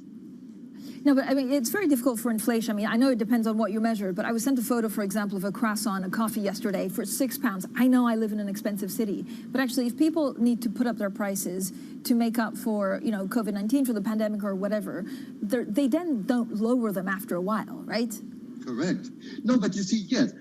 But you have to differentiate between what you're now talking about is really characterizing effectively a one-off increase in the price level. And so you get for a period high inflation, but then you go back to the previous inflation trend. When people talk about permanent inflation, what they talk about is that you get higher inflation leading to higher wage demands, which leads to higher inflation. And so you get a wage price spiral, but it might as well, in my view, be called a price wage spiral, because I think very often wages react to prices and not always the other way around. So you've got to differentiate between these one-off price pushes. Our price is rising at the moment, you bet. If you look at the US core PCE or headline PCE, you just look at the level, it dipped a little bit at the beginning of the crisis, but now it is rising much more above the trend than it undershot the trend right at the beginning of this crisis. So, that everything is becoming more expensive. There's this in the US, they talk about a reopening premium, is not solid evidence that we're in a high inflation regime. All right, Klaus, always great to catch up. Thank you so much. Klaus Bader there, Societe Generale Global Chief Economist. Now, coming up, plenty more from the Qatar Economic Forum. We'll hear from our interview with the Barclays Chief Executive, Jess Daly, about the return to work, and also from BlackRock's Larry Fink about the prospect of a digital dollar.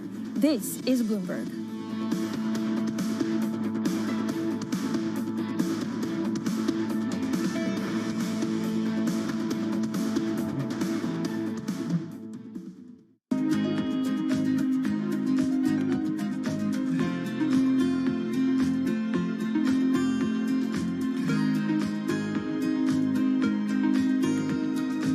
Guys, nothing so easy, right? We have to cancel the order to buy because, as you can see, we didn't manage to fill this order and it moved already up. Stay with me, we'll find another profitable pair to trade, okay? But in the meantime, please cancel your order to buy euro, okay? Stay safe.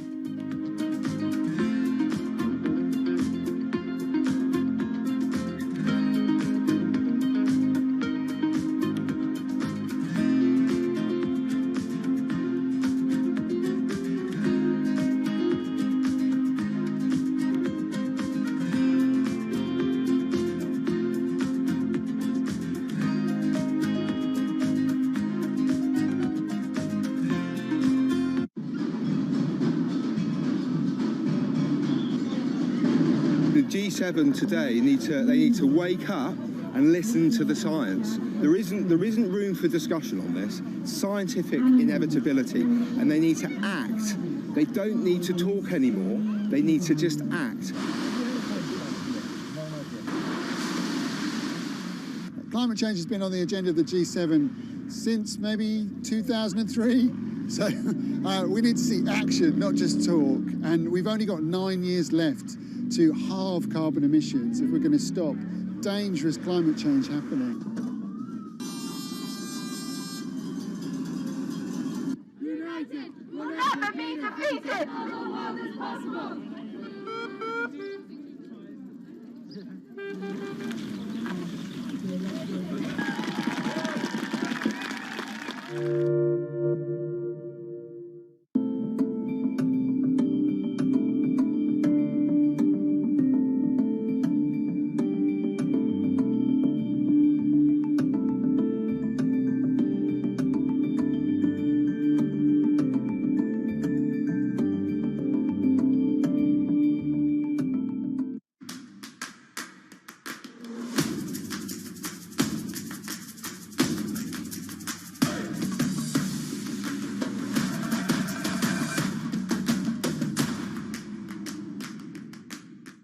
It's really a reminder, isn't it, just how sensitive the markets are to any commentary about trade. We did see some pressure on the yuan, we did see some pressure on the futures. That is now being reversed.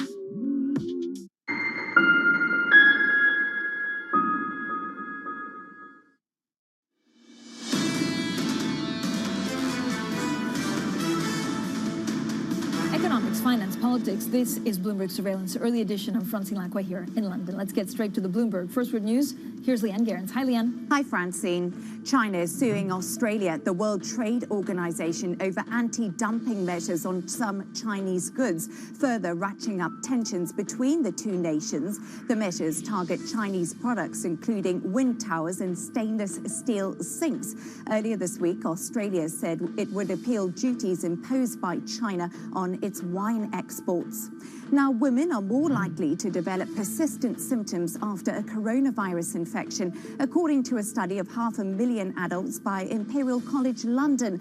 Overall, about 1 in 3 people reported at least one symptom lasting 12 weeks or more, with the likelihood increasing with age.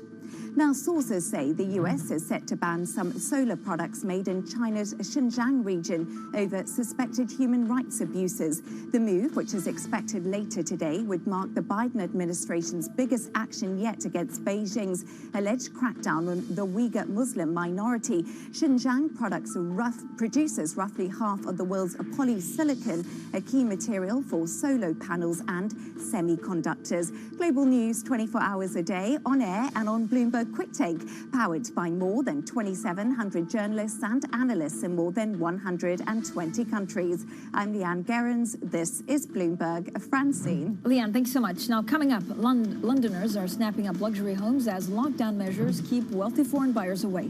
We speak to Nicola Barattieri, the chief executive of Northacre, a property company that develops luxury apartments in London. That's coming up next, and this is Bloomberg.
Bloomberg surveillance puts global markets into perspective. We're going to try to fold an economic theory here with what we've got. Based on data. The focus is going to be on the data, the manufacturing data. How the market responds will be really interesting. Timely conversations. Part of getting out of this hole is big fiscal. Keeping you up to date on trends. When do you take this thing off? So you put it on to take it back off. Wake up with Tom Keene, Jonathan Farrow, and Lisa Abramowitz. Weekday mornings on Bloomberg Television. Mercedes-Benz is on a path towards CO2 neutral mobility. So we have flicked the switch there, and really we're going to step by step electrify everything. And what does that mean? Combustion engines get electrified. Every Friday with 30 minutes dedicated to fixed income, I'm Jonathan Farrow. This is Bloomberg Real Yield.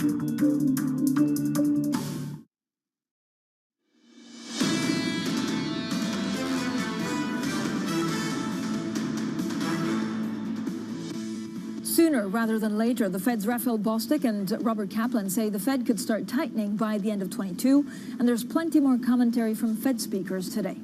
The hawk takes flight. The Bank of England's chief economist, Andy Haldane, is likely to use his last meeting as an MPC member to push for a reduction in asset purchases. And JP Morgan warns that it may require employees to get COVID-19 vaccines as big banks push to get staff back to work. We'll hear from our discussion with the Barclays' Jess Daly and much more from the Qatar Economic Forum. So good morning, everyone. I'm Francine Lacqua here in London, and welcome to Bloomberg Surveillance Early Edition on Thursday, the 24th of June. JP Morgan says it may require employees to get vaccinated as it ramps up its plan to get staff back into the office. This follows decisions by Morgan Stanley and BlackRock to bar workers from the office unless they've received a shot against COVID-19. Now, I spoke yesterday with the Barclays chief executive, Jess Daly, about his plans to getting employees back to work. He said that while the bank will facilitate flexible working, there's no replacement for face-to-face discussions. Today, I'm sitting in the office, and we have an executive committee meeting right after my call with you. And pretty much everyone's going to be in and sitting around a table, which I think is a very important dynamic. So one of the things that's interesting, we went back and looked at what were our employees actually doing pre-pandemic. And I think businesses were already moving down the pathway to having flexible work hours. And it's very important that we let a single parent leave on a Tuesday afternoon at 2 o'clock to take a son or daughter to a doctor or to a sporting event. That flexible working, I think, was already building up prior to the pandemic, and obviously the pandemic has accelerated a lot. So I think people will be flexible. I would be surprised if most people are in more than 4 days a week. But one of the challenges of the technology era is you can look at your iPhone at 10:30 at night and start texting away. So I think technology has actually increased the working hours, although maybe less so in the office. Would you ever just consider actually selling some of your real estate, like office buildings, because of the way we work post-pandemic? I think there will be, a rationalization of our real estate footprint. But I would say it's more normal course. So no, we don't have plans to close full offices and tell people to work from home. No, we want people to come into the office. What's your take on the City of London 6 months after Brexit? I think the City of London has done a remarkable job. I think I think the banks have, again, been very constructive. I think it has increased the dialogue with government in a very positive way. And I, go back, you can walk on a trading floor of the investment bank, but what I find the most energizing is to go to the local branch where I live in London and to see the dedication of the people behind the counters and engaging with walk-in customers day in and day out. and they've been magnificent. And, you know, banks have not closed. They stayed open, and they've done their service to the communities where we live. And so I'm pretty encouraged by where London is, and London will be fine. That was part of my conversation with the Barclays chief executive, Jess Staley, as part of the Qatar Economic Forum. Now, London's luxury housing market is largely relying on locals as lockdown measures keep wealthy foreign buyers away. Sellers of the priciest properties had been looking forward to the summer after Prime Minister Boris Johnson chose June 21st as a likely day that COVID restrictions would be lifted. But then the government delayed the easing by at least a month. According to data from Lunres, homes in the wealthiest areas of London are selling at the fastest rate in 7 years, but that's not translating into higher prices. Well, Northacre is a property company that develops luxury apartments in London. Nicolò Barattieri, Northacre chief executive, now joins us. Nicolò, as always, thank you so much for giving us a little bit of your time. And I like our regular catch-ups just to have an idea of what the luxury property market in London does. So we were thinking it was getting better with foreign buyers coming in. When are you expecting them to come back? And what's the situation like at the moment? I think we'll have to ask Boris of when they're coming back, to tell you the truth. I really don't know in the short term, but we're expecting them hopefully in the fourth quarter of this year. I think what you're seeing in that, as you know, and as we've spoken in the past, you know, the high-end space is characterized by having a strong interest from foreign buyers who at the moment are not able to come in. What we're seeing is that local buyers are stepping in, and as Lonrez is saying, prices are not translating in an upward trend, even though there's activity, and that's because local buyers are more price sensitive than the international ones. So what are the kind of expectations around the end of the stamp duty? Does that make a difference at all at those price levels? Not really. I mean, in the high-end space, you know, the end to the stamp duty holiday that's going to happen imminently is going to make no difference. It will help. It has helped quite dramatically in zones, you know, 2, 3, and 4, and 5 in central London. In fact, you've seen pricing up in between 5 and 7% in those areas in the last 12 months. But in central London, zone 1, pricing is actually down 2% during the last 12 months. So no, it doesn't make a difference to our buyers. Nicolò, what about inquiries or also sales to people coming from Hong Kong? You know, we've spoken in the past that there has been strong interest from Hong Kong, from China, from Asia in general in the last 3 or 4 years. So even though the market was difficult, they were really the big buyers and the supporters in this market. You know, they have gone quiet now purely for the inability to come and actually see the homes that they want to buy. So we are bullish in the medium to long term purely because, you know, homes are at the forefront of people's expectations at the moment and their luxury purchases. But at the moment, until they can come, I think it's going to be quiet also on the inquiries front, especially from Asia. And Nicolò, overall, for the luxury property market in London, do you see it, you know, has it bottomed out? Can it only get better from what we saw last year? Well, look, I think we've had 7 difficult years, right? The market peaked in June 2014, and since then you've had a price correction of around 20%, depending in what area. There are a couple of takeaways that I think that are important. The first is that, you know, in these 7 years, you've had 3 prime ministers, you've had Brexit, you've had COVID, you've had the changes in stamp duty that have doubled the stamp duty level at this price point. So a lot has been thrown to the market, and actually this market has been very resilient if you take into consideration all these things. Having said that, you know, you're in an environment where you have low rates, you've got fiscal stimulus, you've got lockdown savings, you've got limited housing stock, and you've got the fact that actually after this pandemic, people are looking at their houses as something that is much more important than it was before. So yes, we are bullish going forward. Lastly, what people also have to understand is that construction costs have gone up quite considerably. You have shortages of labor and materials, and you have borrowing costs that even though rates have come down in the last 7 years, for developers, borrowing cost has actually gone up. So new units that will be coming to the market will not be cheaper than they are now. Nicolò, your longer-term forecast, so there's a couple of surveys out there saying that if we look at the prices that we had for London prices in 2014 from the prime market, that we could reach again those levels in 5 years. Because of Brexit, because of other influences, how likely is that? Well, look, you're talking of having growth of about 4% a year. Going forward, I think it's very possible. You know, the market at this level is very finite. If you think that, you know, over £5 million there were transactions, there were only 300 transactions last year in central London. So, you know, it doesn't take much to move the needle quite considerably. In 2014, that number was around 650. So all it takes is a couple hundred more buyers to come into the market, and you'll see prices moving quite quickly. So yes, I think it's very possible. And Nicola, when things reopen, where, you know, do you have inquiries again from buyers from a certain part of the region? Where do you expect the bulk of sales to come from regionally? I think that Asia will dominate the market. I think the Chinese have been very active even in the last 7 years, and actually they in a certain way have graduated from buying in zones 5 and 4 and so on, and they've moved into zone 1. And you've seen that they've made quite a bit of difference. They are the vast majority of the market, especially in the last couple of years.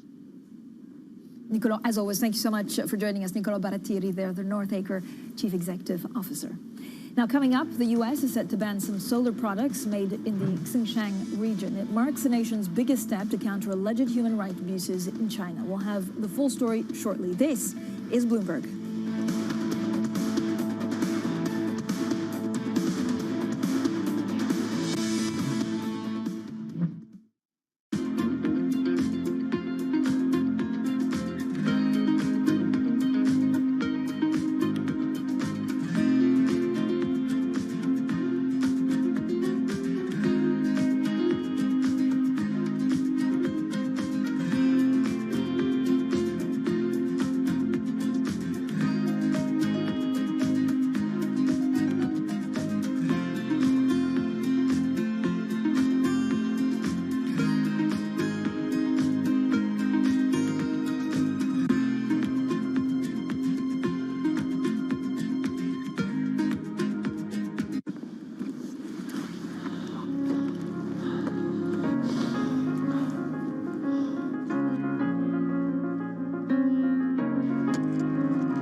BSO Now is your online home for weekly Boston Symphony Orchestra and Boston Pops performances. See new concerts that go behind the scenes, plus acclaimed archival concerts. Visit bso.org/now, where the music plays on. BSO season sponsor, Bank of America.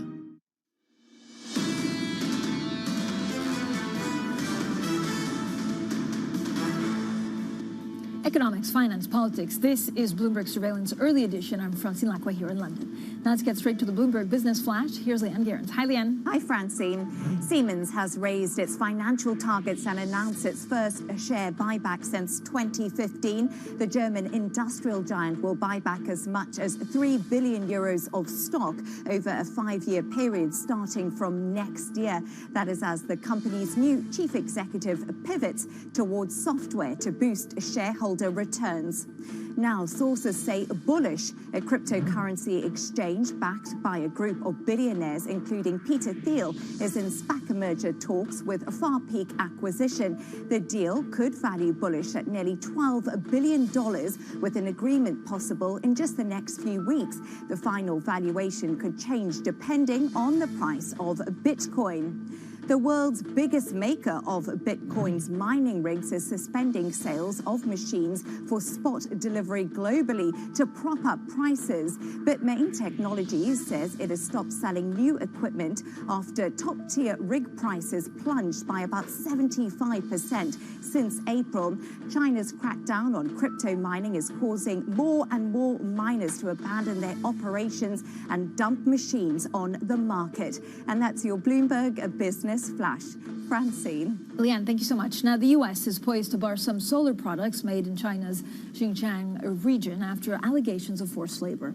The move marks one of the Biden administration's biggest steps yet to counter alleged human rights abuses against the country's Uyghur minority. Now, joining us now is Bloomberg's chief Asia economics correspondent, Enda Curran. So, Enda, first of all, this feels very significant. Were we expecting it? Well, look, it's another hawkish step by the U.S. administration. Francine, Xinjiang is the source of around half of the world's polysilicon. This is an important input into semiconductors and solar panels.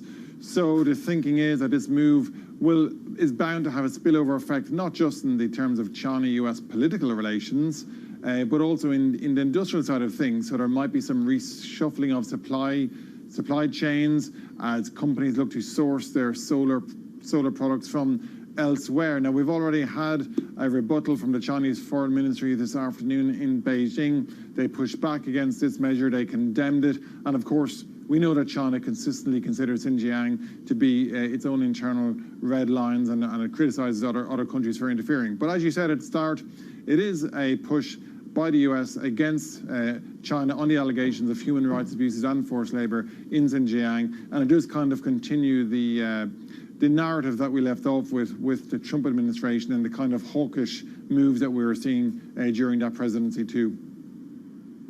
So, Enda, what does it actually tell us about the wider U.S.-China relations? Well, I think we'll have to see the details of the policy when it's formally announced, of course. But it does speak to the idea that President Biden is continuing to pursue something of a hawkish approach. We don't have the full specifics or the contours of his China policy just yet. I mean, we've had some courtesy calls between the officials. We've had that meeting in Alaska, of course. We don't yet quite know, though, the full parameters of the Biden-China policy. We do know that he went to the G7 a few weeks ago, and he did try to push a hawkish line there against China with some success. We saw some pushback from Europe, but nonetheless, President Biden does seem to be shoring up some alliances when it comes to the US-China story. So I think at the very least today, while some people will say this move was more modest perhaps than some hawks are pushing for, you'd have to say President Biden continues to pursue a hawkish approach when it comes to China, even if the mood music has changed a little bit from what he inherited from the last administration. Thank you so much, Bloomberg's chief Asia economics correspondent there, Enda Curran. Now, Larry Fink says cryptos are not important, but he acknowledges that the digital assets inspire young investors. Up next, we discuss the BlackRock chief executive interview with our very own Eddie van der Walt. This is Bloomberg.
market that over the past few weeks has made it clear it wants to go higher. It got a little spooked by the idea that geopolitical tensions are rising.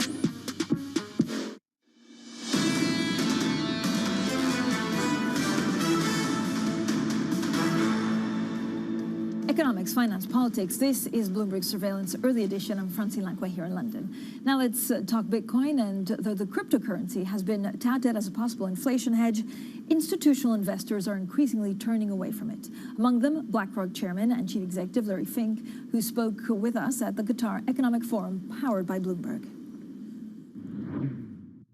Long-term investors are very unfocused on the tick-tock of the market, the tick-tock of the ups and downs of crypto. I think it's fascinating to watch crypto because it's inspiring a lot of young investors. I think that's fantastic.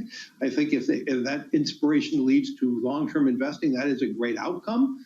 But with our focus on long-term investing, and with 2/3 of the assets we manage are for pension funds, the conversation about crypto is a minor percent of any dialogue we have with any company worldwide. It's just not terribly important.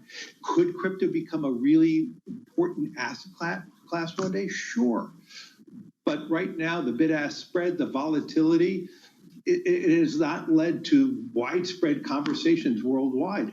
Where conversations I have with governments and leaders is about, should there be a digital currency, true digital governmental currency? That will change finance and change finance in a very substantial way. If there was a digital dollar, a true digital yuan, that will change however, that would be much more impactful than any other, like a crypto. But it's something that we look at, some of our investors use as one tool for investing. But it is really about the tick-tock of the market, and that's what public media does. You focus on the moment, the markets, and the ups and downs. BlackRock is focused on the long-term, building long-term portfolios as a fiduciary for our clients. And if we deem crypto or any asset in the world is a great long-term asset on behalf of pensioners worldwide or people building pension funds, then it'll be one of the tools for asset composition. But the tick-tock of the market, the ups and downs of what's going on in any one individual stock or a crypto, it's really unimportant. Well, that was the BlackRock Chair and Chief Executive Larry Fink speaking at the Qatar Economic Forum. Now, joining us now to discuss crypto and the markets at large, as ever, is the Markets Live, Eddie van der Veld. Eddie, always great to catch up. So we've had a wild ride. I ask you and tell you this every week in crypto. What's the next level? It's a fantastic asset class to watch, isn't it? I mean, because the upside is spectacular and the downside is equally as spectacular. So, look, I hear what Larry says there, and he makes a good point. When you talk to, I'm sure when you talk to big pension funds, as he does, the conversation, Bitcoin will not be the focus of the conversation. But those in the crypto community will tell you, look, that means there's opportunity for growth. That means there's a lot more people that haven't invested in it yet. And this asset class probably isn't right for, the majority of investors just yet at this point. But it's becoming more regulated. It's growing up little by little, and it's going through all of those. We've seen kids in their teenage years. They're turbulent, and I think this is where Bitcoin is now. Bitcoin's in the teenage years, but at some point it's gonna hit the big time. We're still heading that way. I love this analogy, Eddie. So, what is Bitcoin going to be when it grows up? Is it, what crypto is going to be? Is it Ethereum or Bitcoin? Yeah, that's a really good question. I think it's a little bit of both. I think for the moment, Bitcoin pulls in the money into the space, and then that money is used by, it also flows to Ethereum and some of the other smaller coins, which then uses it for the, DeFi purposes. In other words, ways of decentralizing finance, of creating new ways of settling contracts and so on. But I think Bitcoin is important for putting money in. And I think Bitcoin has a shot of, in the long term, becoming something like gold. That doesn't mean gold is Bitcoin. Bitcoin is gold right now. It means that it is a speculative play on an asset that may someday become a store of wealth. But we're not there yet. Right now, it's very much a risk-on trade. Eddie, what's your take on inflation? So we heard from the Fed. I mean, are we going to see a repricing of assets yet again, or was it already priced in? Yeah, look, the pivot at the Fed is just, it's really going a little bit more hawkish, isn't it? We've got Bostic, Bullard, and there's a number of voices that are just starting to grow more hawkish, saying that, listen, we want to see a rate hike as soon as next year, never mind the slowing of asset purchases. So I think the Fed is catching up with the market a little bit, because the market's been talking, has been saying that inflation is not quite as transitory as the Fed has expected for a number of months now. So the Fed's catching up, but I think here in the UK, the Bank of England's still very much behind the curve, and the ECB even further. Yeah, what are you watching out for? I mean, the Bank of England, it'll be interesting to see, how the lone hawk votes for the last time, Eddie, but how much more difficult actually is it for the Bank of England, given it's a small, economy, closed economy compared to the US? Yeah, and the UK is in a different place to the US. Reopening has been delayed again. Furlough scheme is still continuing. We don't really have the answers of where the economy is heading now. And we're losing, in the next few meetings, two of the hawks at or perceived hawks anyway, at the Bank of England. So I think the conversation is at a different place for the Bank of England. I don't know that the Bank of England is behind the curve in terms of, where the market wants it to be. But it will definitely be interesting to see, what we hear from the Bank of England, and particularly after Andy Haldane goes. Thank you so much, Eddie van der Velde there from Markets Live. He'll be staying with Early Edition. Stay tuned. We'll continue in the next hour. Matt Miller joins me out of Berlin. Danny Berger here with me in London. This is Bloomberg.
A bit of a historic day. It was the first time Indigenous designers showcased at Australian Fashion Week, and it was a full house of all Indigenous talent.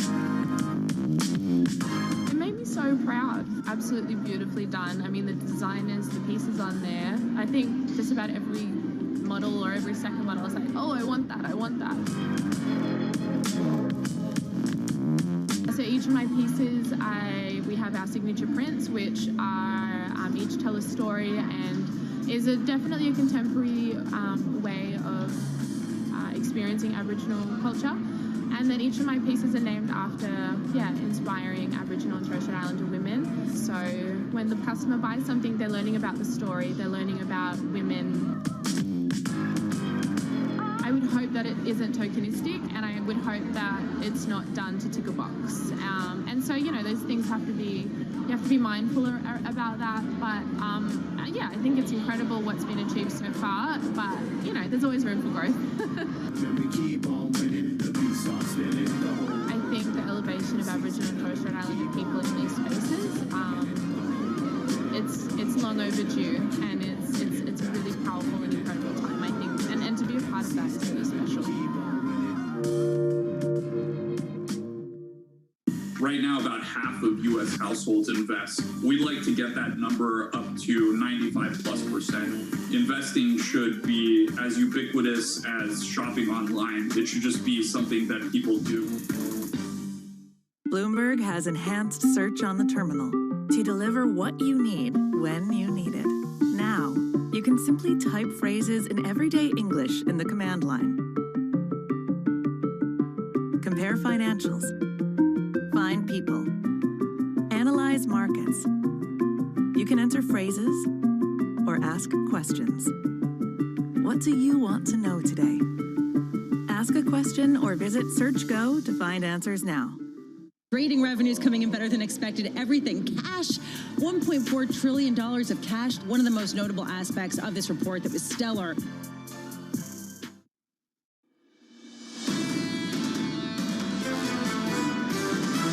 The U.S. economy is really on fire. Almost everything is growing much faster than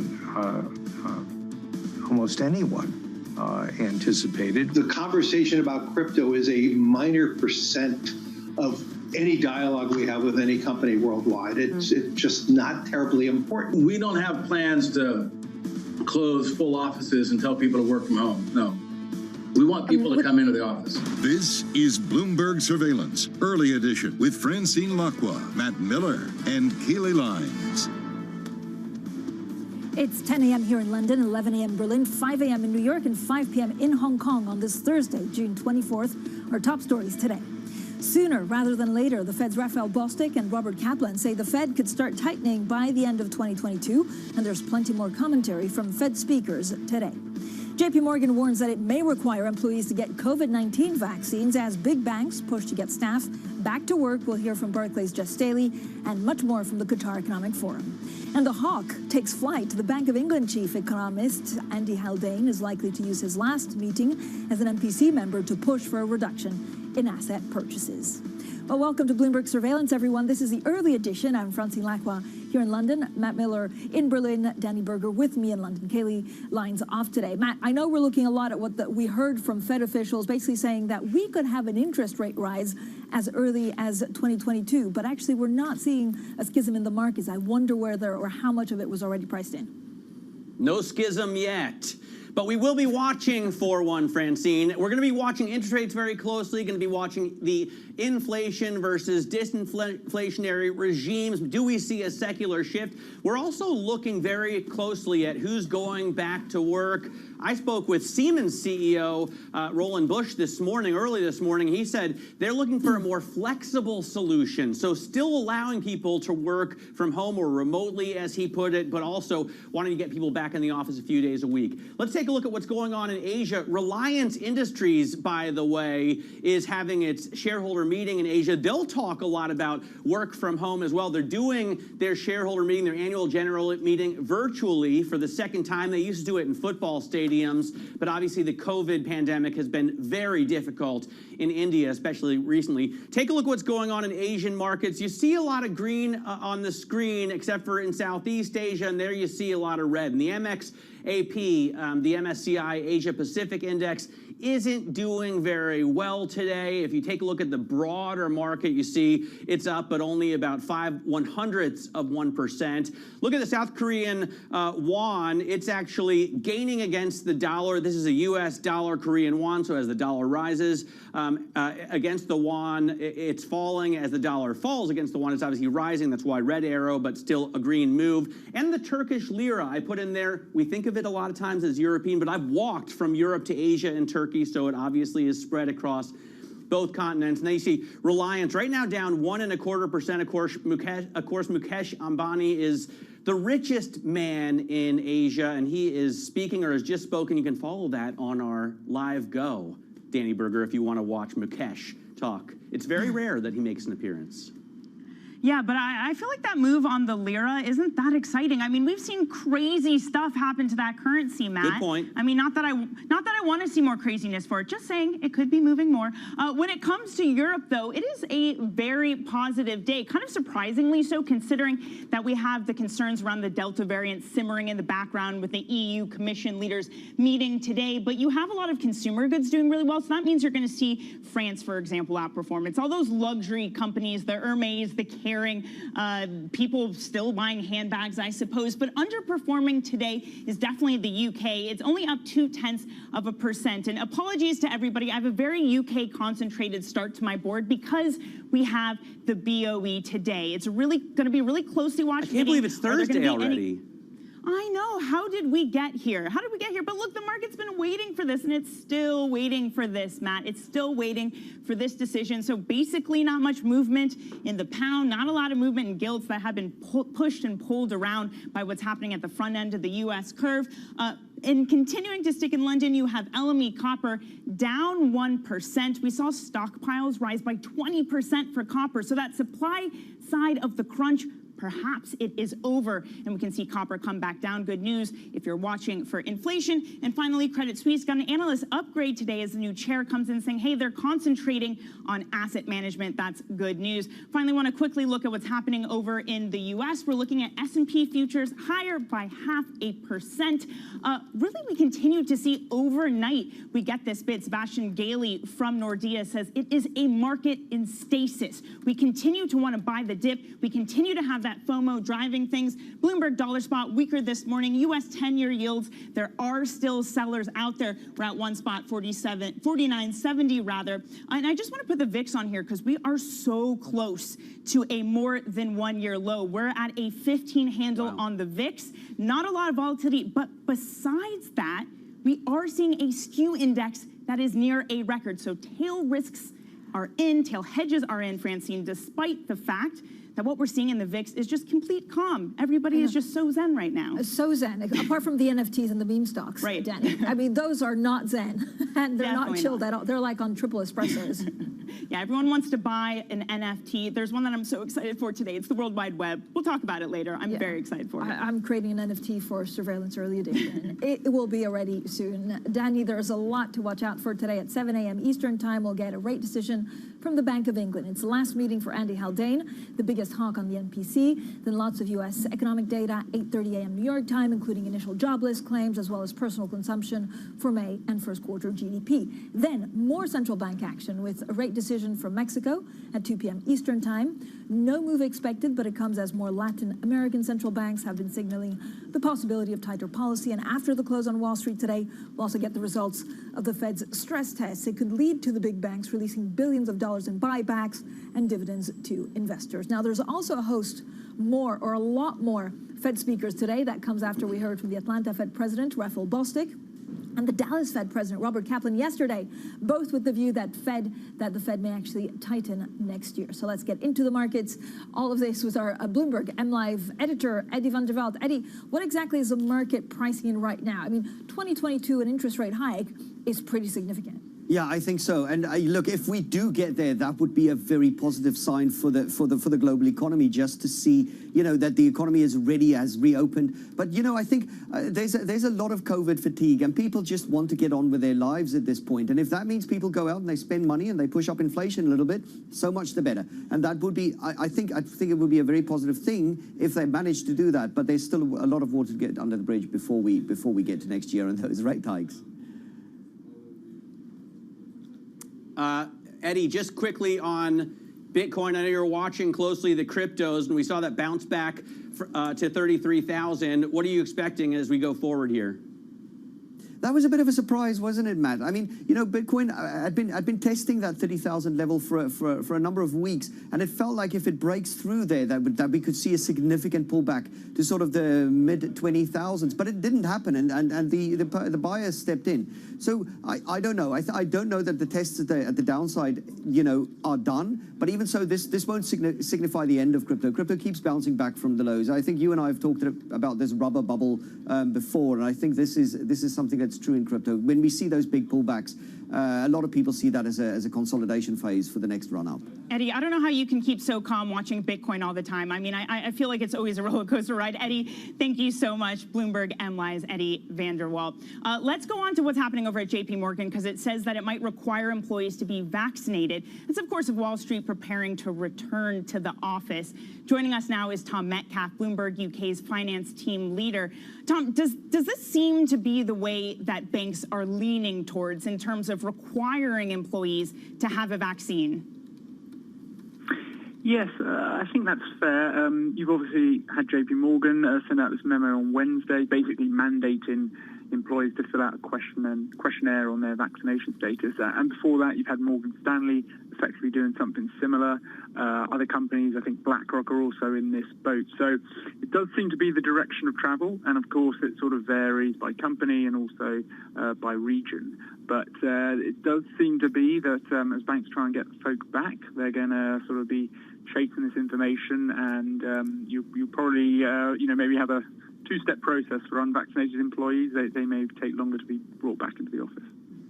Tom, Francine has been super psyched about bank stress tests all week long. All of a sudden today, I don't think she's that into it, but I'm looking at, what, $160 billion of dividend increases and stock buybacks that could be unleashed by these decisions. What are we expecting? Yeah, this is the big news in finance today. To be honest, I think there won't be too many surprises. You know, the banks seem to be doing well. There's no kind of huge shocks in the horizon. I suspect there'll be, probably cautious statements. But, I think, maybe the great unlocking is about to begin.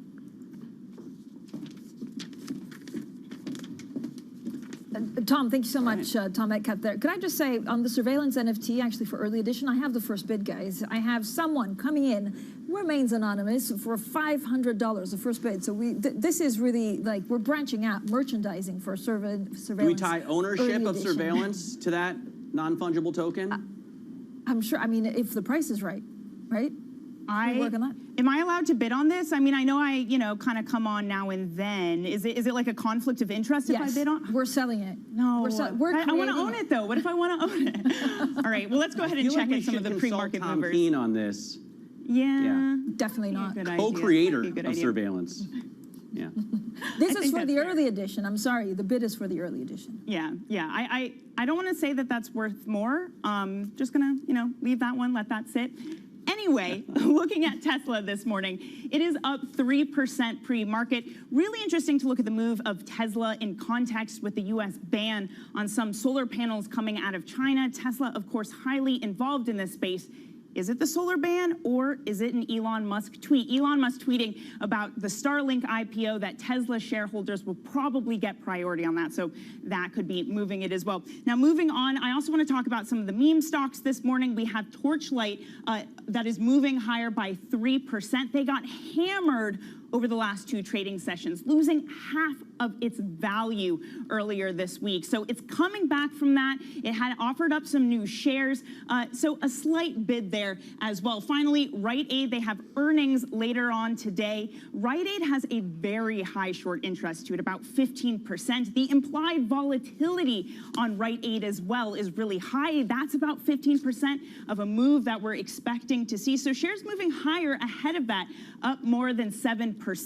Maybe some of these short sellers out there think that they could get washed out of the market, that, you really can't continue this gain, you really can't continue any losses considering how high the shorts are.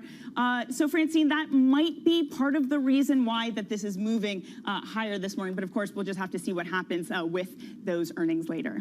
Danny, so much to look at today. Coming up next, Peter Oppenheimer. He is Goldman Sachs Chief Global Equity Strategist. We'll talk inflation, we'll talk stocks, we'll talk diversity as well. This is Bloomberg.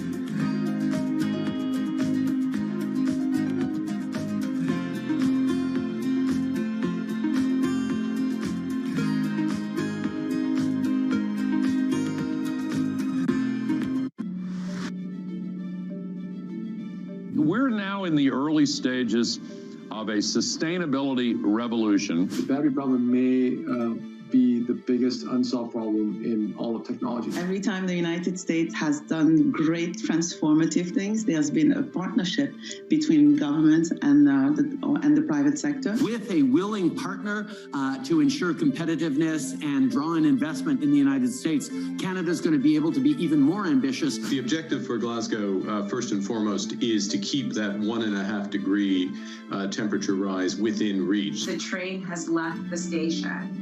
Investors care about it. People who work inside of corporate America care about these issues.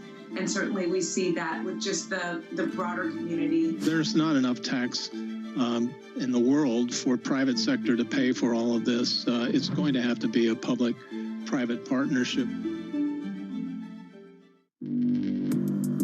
Access the financial world on demand.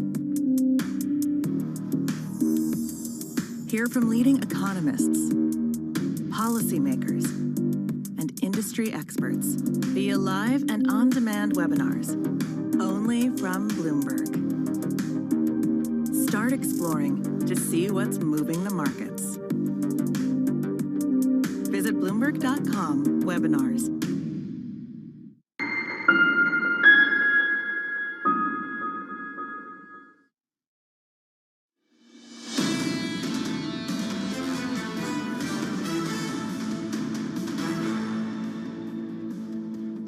This is Bloomberg Surveillance Early Edition. I'm Matt Miller in Berlin with Francine Lacqua and Danny Berger in London. Kaylee Lines is off.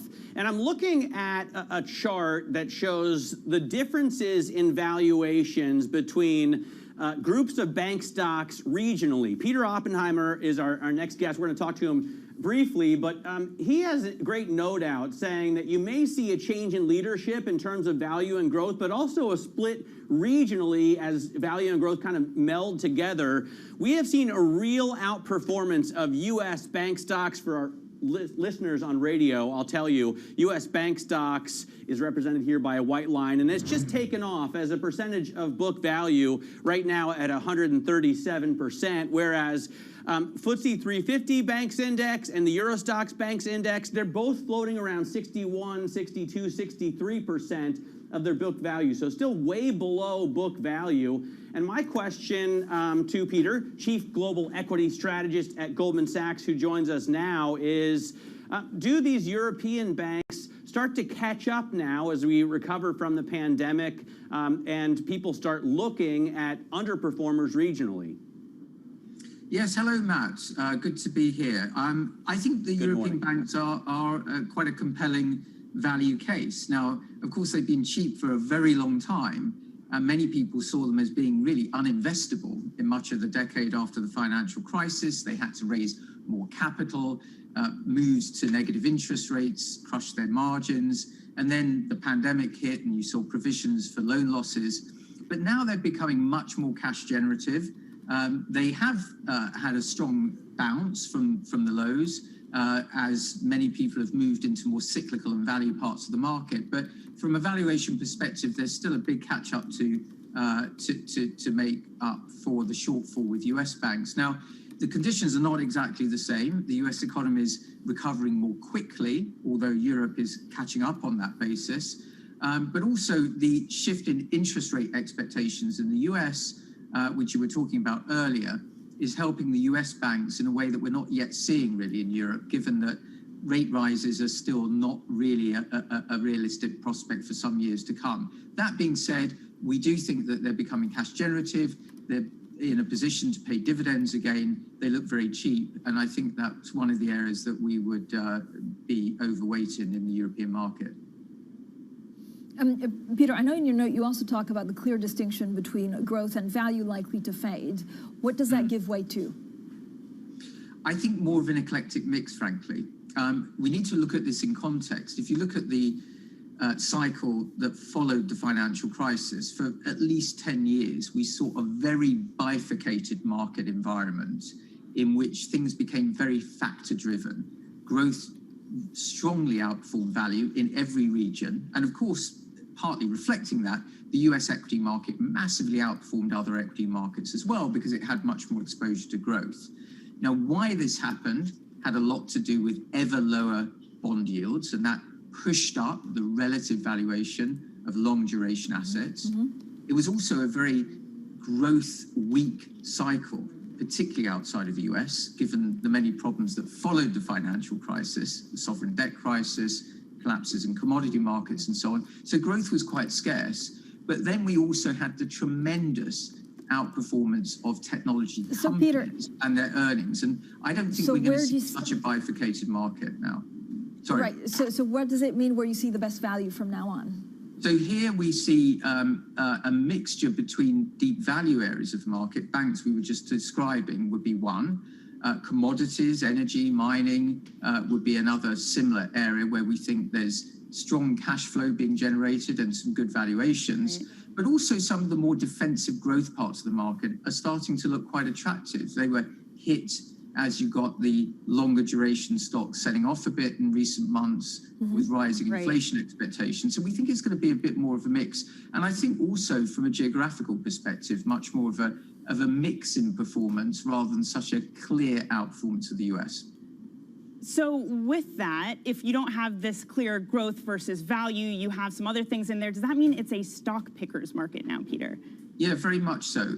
We sort of think about a kind of framework really where most cycles are defined by different phases of development. Now, the initial recovery from a bear market, what we call the hope phase, is nearly always driven by very sharp rises in equity prices and valuations as investors start to price a recovery. That nearly always is led by cyclical and value stocks. But as you go into the next phase, the growth phase, where the actual growth comes through, you tend to get lower returns in general and a much more mixed return across sectors and factors. And it becomes really the area of alpha opportunity. And that would be really our call, that we're going into a period now where there's less beta opportunities, less steep rises in equities more broadly, less clear distinction between factors and sectors, but a much better opportunity set for alpha and stock picking. Peter, thank you. Peter Oppenheimer there, as ever, with some wisdom on global equities, chief global equity strategist at Goldman Sachs. Now, coming up later, an exclusive conversation with the former New York Fed president and Bloomberg opinion columnist, Bill Dudley. That's at 7:30 a.m. in New York, and this is Bloomberg.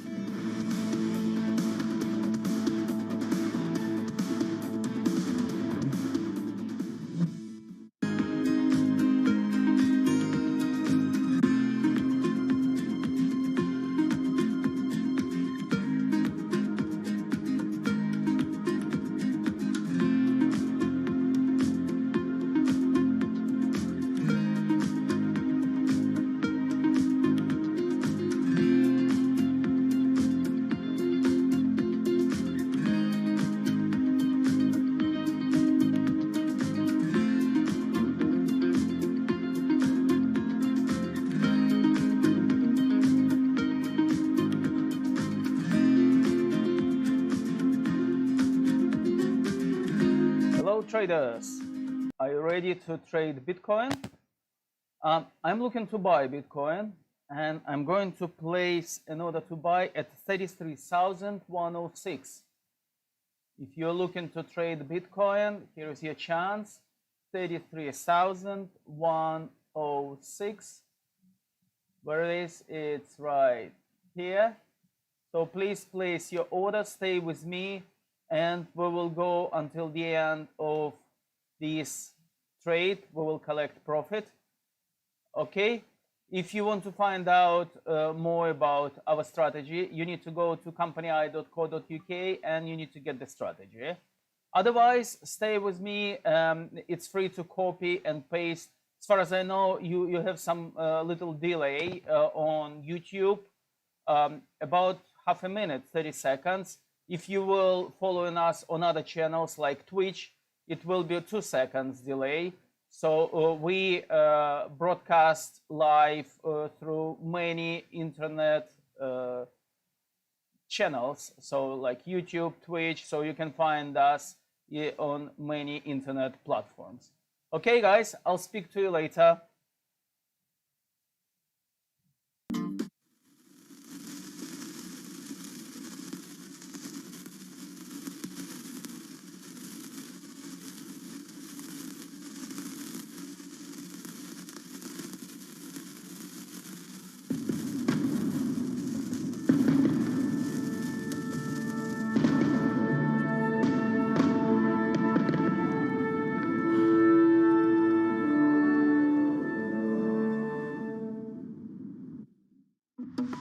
Countries that entered this crisis with limited fiscal space, with more vulnerabilities, need to be supported for the benefit of the world. The transparency of the debt burden for the poorest countries needs to be increased. There needs to be fuller disclosure.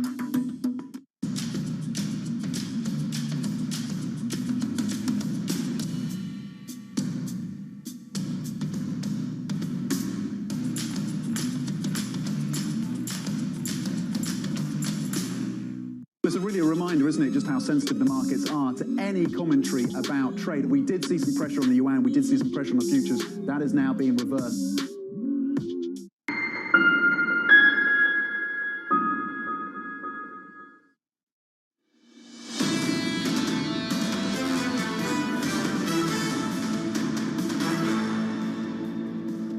This is Bloomberg Surveillance Early Edition. I'm Francine Lacqua with Danny Berger in London, Matt Miller in Berlin. Kaylee Lyons is off. Now let's get straight to the Bloomberg First World News. And John McAfee has been found dead in a Spanish prison cell shortly after it was announced that he would be extradited to the U.S. to face charges of financial crimes. The creator of the McAfee antivirus software had been jailed in Spain since October on U.S. tax evasion charges. Now, Spanish newspaper La Vanguardia reported that he appeared to have taken his own life. News from Singapore. In the last few minutes, the country is planning the first COVID vaccine shot for most people by the end of July. Singapore will also offer the vaccine to anyone older than 12 from July the 2nd.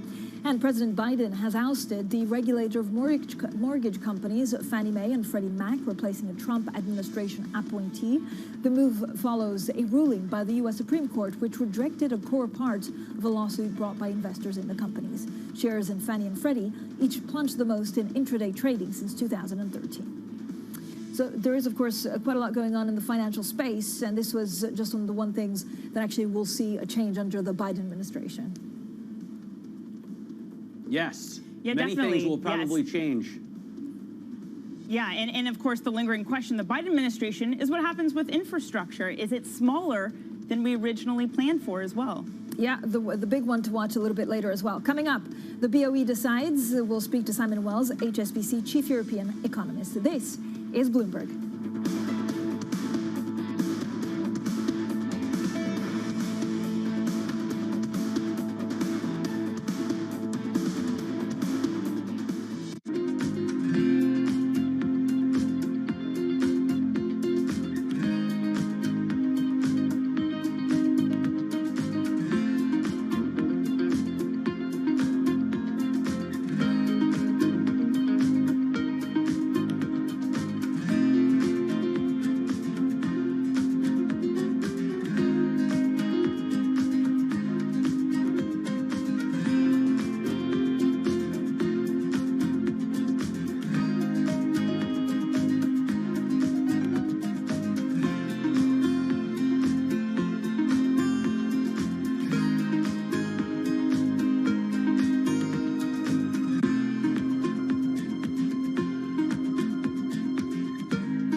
excluded from the workplace, especially when you've got skills and motivation and things to give, can have a really detrimental effect on people's well-being. They can become isolated, of course have the financial stress of not being able to support themselves.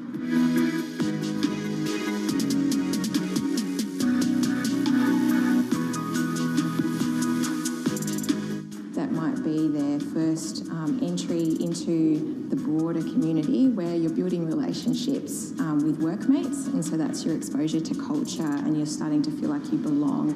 Some people might need to practice their English more, they might just need just some practical experience in an Australian kitchen. I have not from Australian friend now, but in the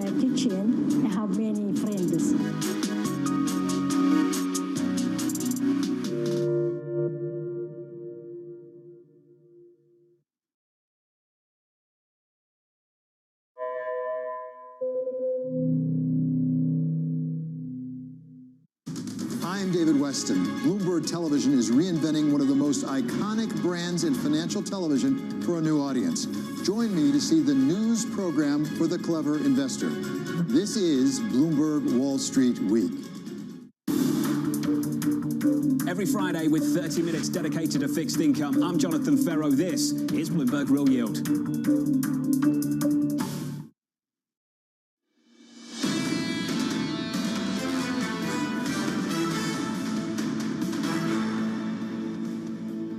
This is Bloomberg Surveillance Early Edition. I'm Francine Lacqua with Danny Berger in London, Matt Miller in Berlin. Kelly Lyons is off. Matt, I don't know whether you want to talk about the stress test, the Bank of England, inflation, or whether actually we just go rogue and talk about JP Morgan warning employees that they may need to be vaccinated to come back into the office. You know, this was going to be my what to watch. So now I'm probably going to have to change it. But I think it's fascinating, We can watch Francine. it twice.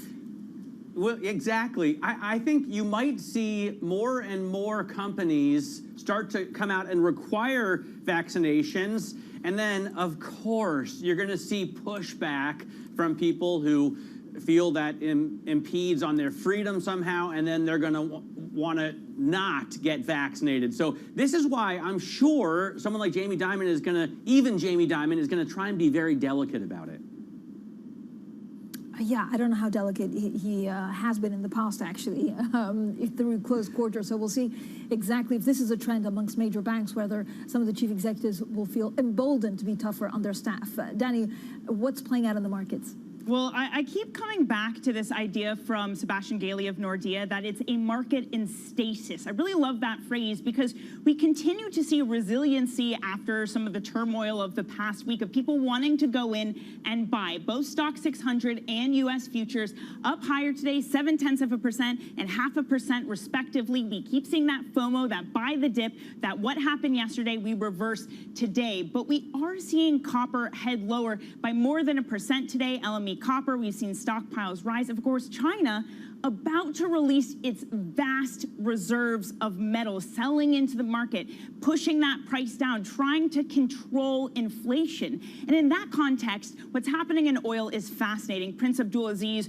overnight saying that OPEC has a role to play in taming inflation. We're still seeing, though, the global benchmark Brent hold above $75 a barrel. It's been really steady despite some of the commodities falling. I also want to get into some of our pre-market movers as well. So Forest Road acquisition, it's a SPAC. Some Disney executives, Shaquille O'Neal is also involved in this one as well. And Matt, you're going to kill me for this because Shaq's back, but I feel like you're going to hate what I'm about to say. It's a three-way merger. They're buying, well, it's merging with Beachbody and but what else do I call it? There's three of them. It's a SPAC. Does merger not work in this circumstance? I feel like, you know what, there may be in some sort of, in a Harry Potter book, merger would work. But in real life, there's a buyer and there's a seller of an asset. But now, there's three of them. I need to visualize the three-way to understand it, but usually it's an acquisition.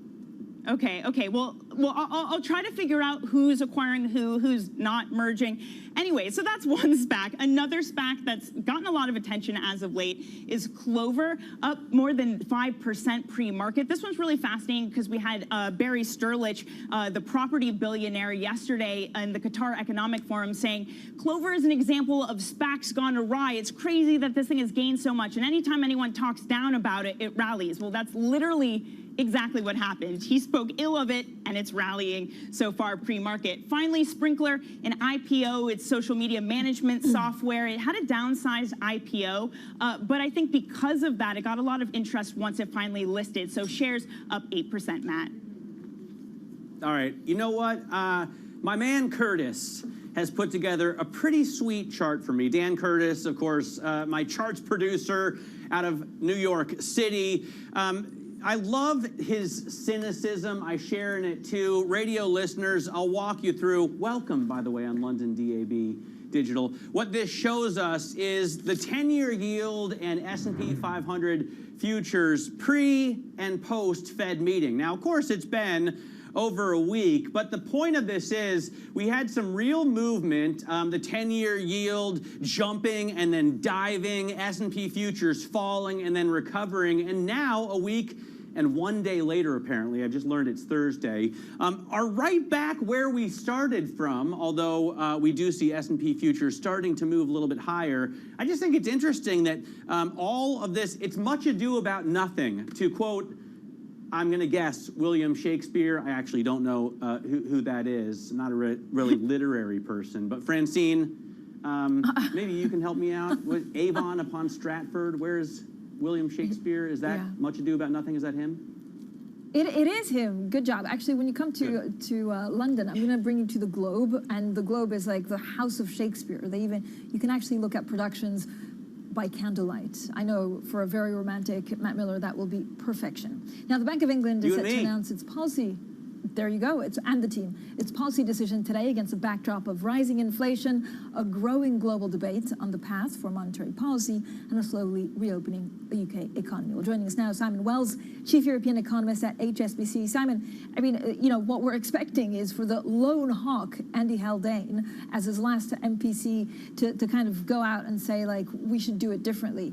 How much attention will that grab?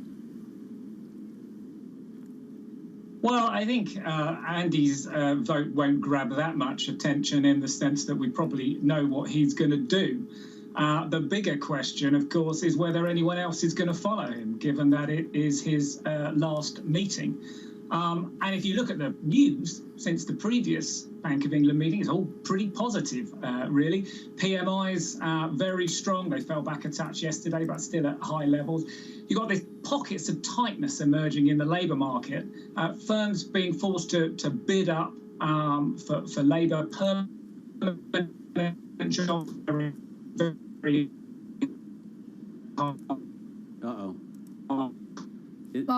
Is it just me, or are we losing Simon there?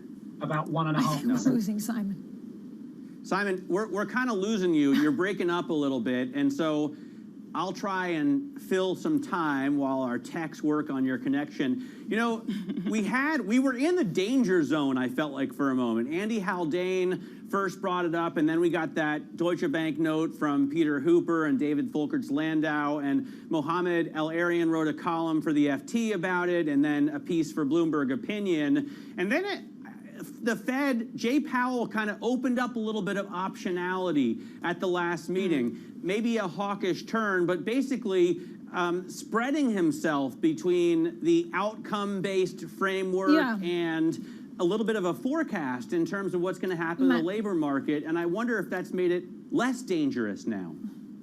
Less dangerous. You know, Matt, something that really caught my attention is, okay, so it's very clear that the BOE will continue to be sanguine about inflation. So they have a very similar pattern to the Fed, but it's a very different economy. It's small, it's open, it's an island. And you wonder whether there's a first mover disadvantage or advantage, right? So if you're the first one to talk about tightening, does it mean that actually, it changes your reserves, Danny? And it kind of does go back to the matter of what kind of currency level you need, depending on how you export and import. Right, but historically, it has been the Fed that moves before the BOE. I mean, that's kind of what the market is accustomed to, so it's no surprise that when the Fed makes more hawkish statements, that you see yields and likewise pound really move according to how those U.S. assets are behaving.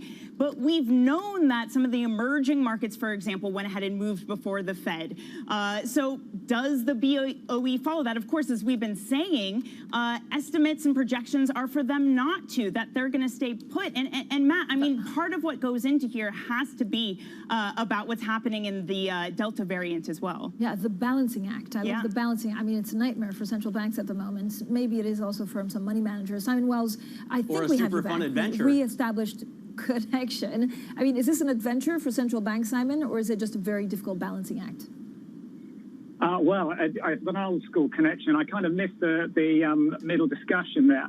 I mean, yes, central banks are facing a balancing act. But the fact is, for such as the Bank of England, that you're really not going to know how much some of the labour market tightness we're seeing now is going to last once support and job retention scheme is rolled back.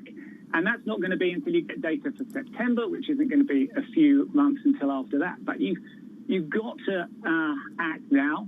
Different central banks are taking different paths there, of course, depending on their mandates and depending on their priorities.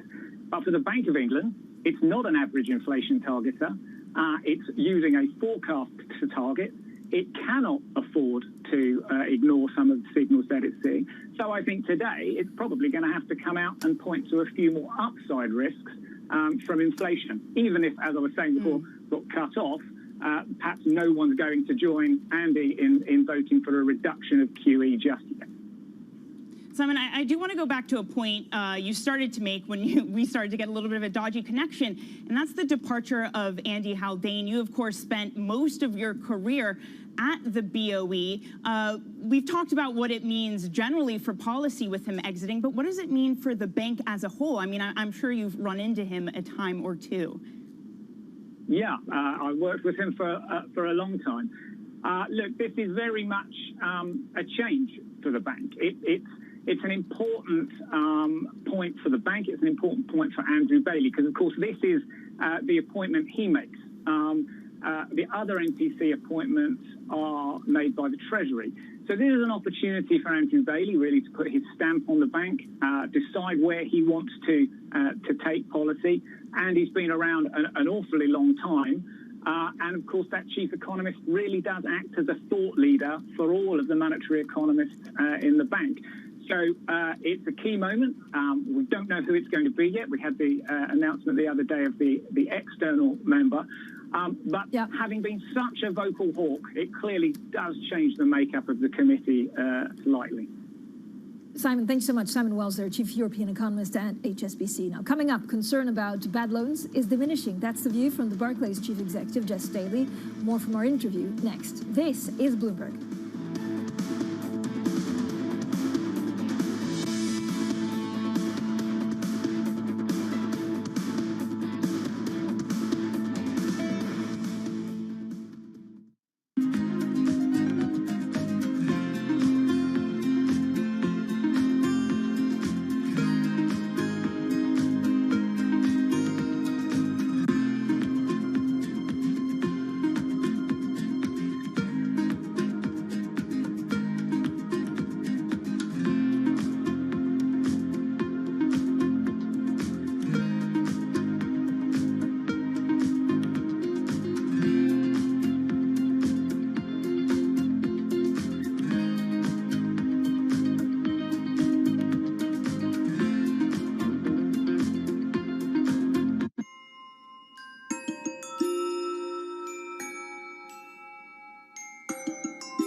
Surveillance puts global markets into perspective. We're going to try to fold an economic theory here with what we've got.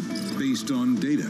The focus is going to be on the data, the manufacturing data. How the market responds will be really interesting. Timely conversations. Part of getting out of this hole is big fiscal. Keeping you up to date on trends. When do you take this thing off? So you put it on to take it back off. Wake up with Tom Keene, Jonathan Ferro, and Lisa Abramowitz. Weekday mornings on Bloomberg Television. I think what we've seen during this period of time is that communicating via video is not a fad. We are using it in all aspects of our lives, for work, for learning, for communicating, for staying in touch.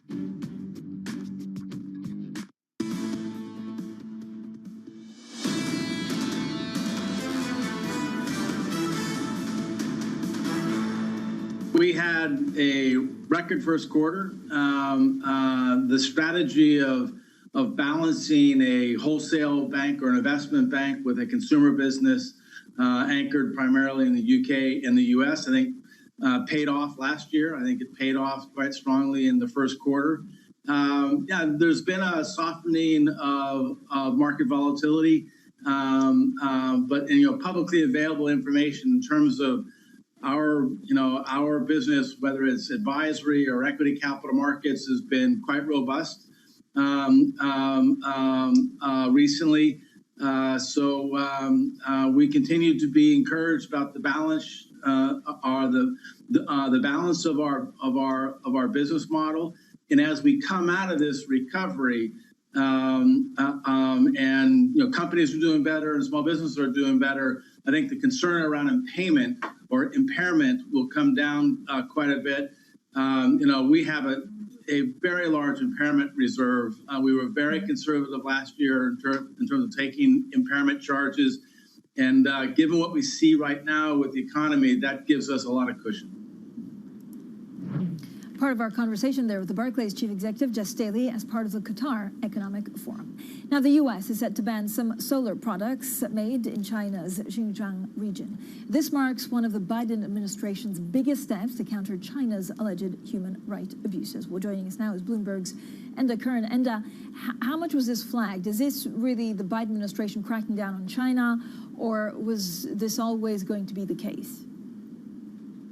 Well, I think there are two angles to it, Francine. There is the political angle. It's a clear push by the US now against China in terms of criticizing China for human rights abuses and allegations of forced labor in Xinjiang. There's the economic side of it, of course, which is that that part of China is actually home to around half of the world's source of polysilicon, and that's a key input for semiconductors and solar panels, and that might cause companies to shuffle their supply lines and look for a new source of those solar materials. So there's no doubt on the one side it will definitely stoke tensions between Washington and Beijing. Beijing has already pushed back against it this afternoon. And on the economic side, it might force companies to have a look for new sources for these solar products.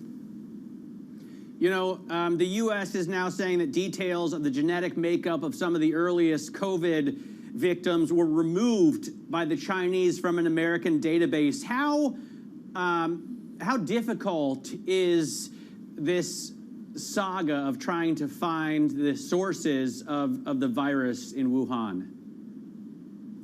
Look, it's clearly one of the biggest political hotspots between not just China and the US, but indeed China and other governments right now, Matt. And look, it's still early days in the Biden administration, but all the mood music and sense is that he's going to pursue a fairly hawkish attack against China. He's not changing too much from what he inherited from the Trump administration. We saw he went to the G7 this month and he tried to get some kind of an alliance there with Europe, with some results in terms of pursuing that hawkish line against China. And that's why we're seeing now today with this expected news in terms of what they will do over Xinjiang and the allegations of forced labor there. And to your point, the ongoing pursuit over the source of the virus, all of these are hot button issues. None of them are going to go away, Matt. And that's why I don't think anyone is expecting, a circuit breaker in the whole China-US standoff anytime soon.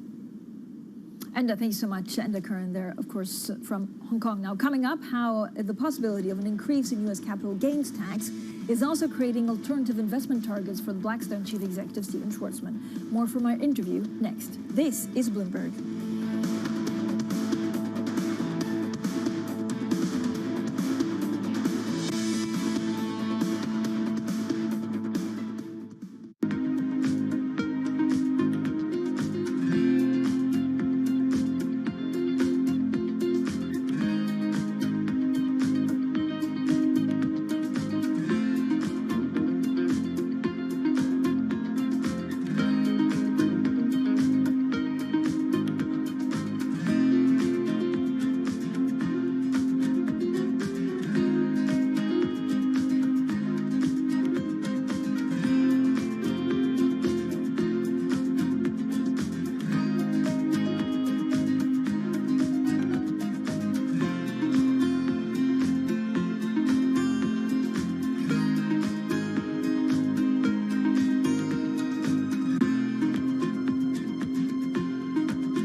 is a market that over the past few weeks has made it clear it wants to go higher. It got a little spooked by the idea that geopolitical tensions are rising.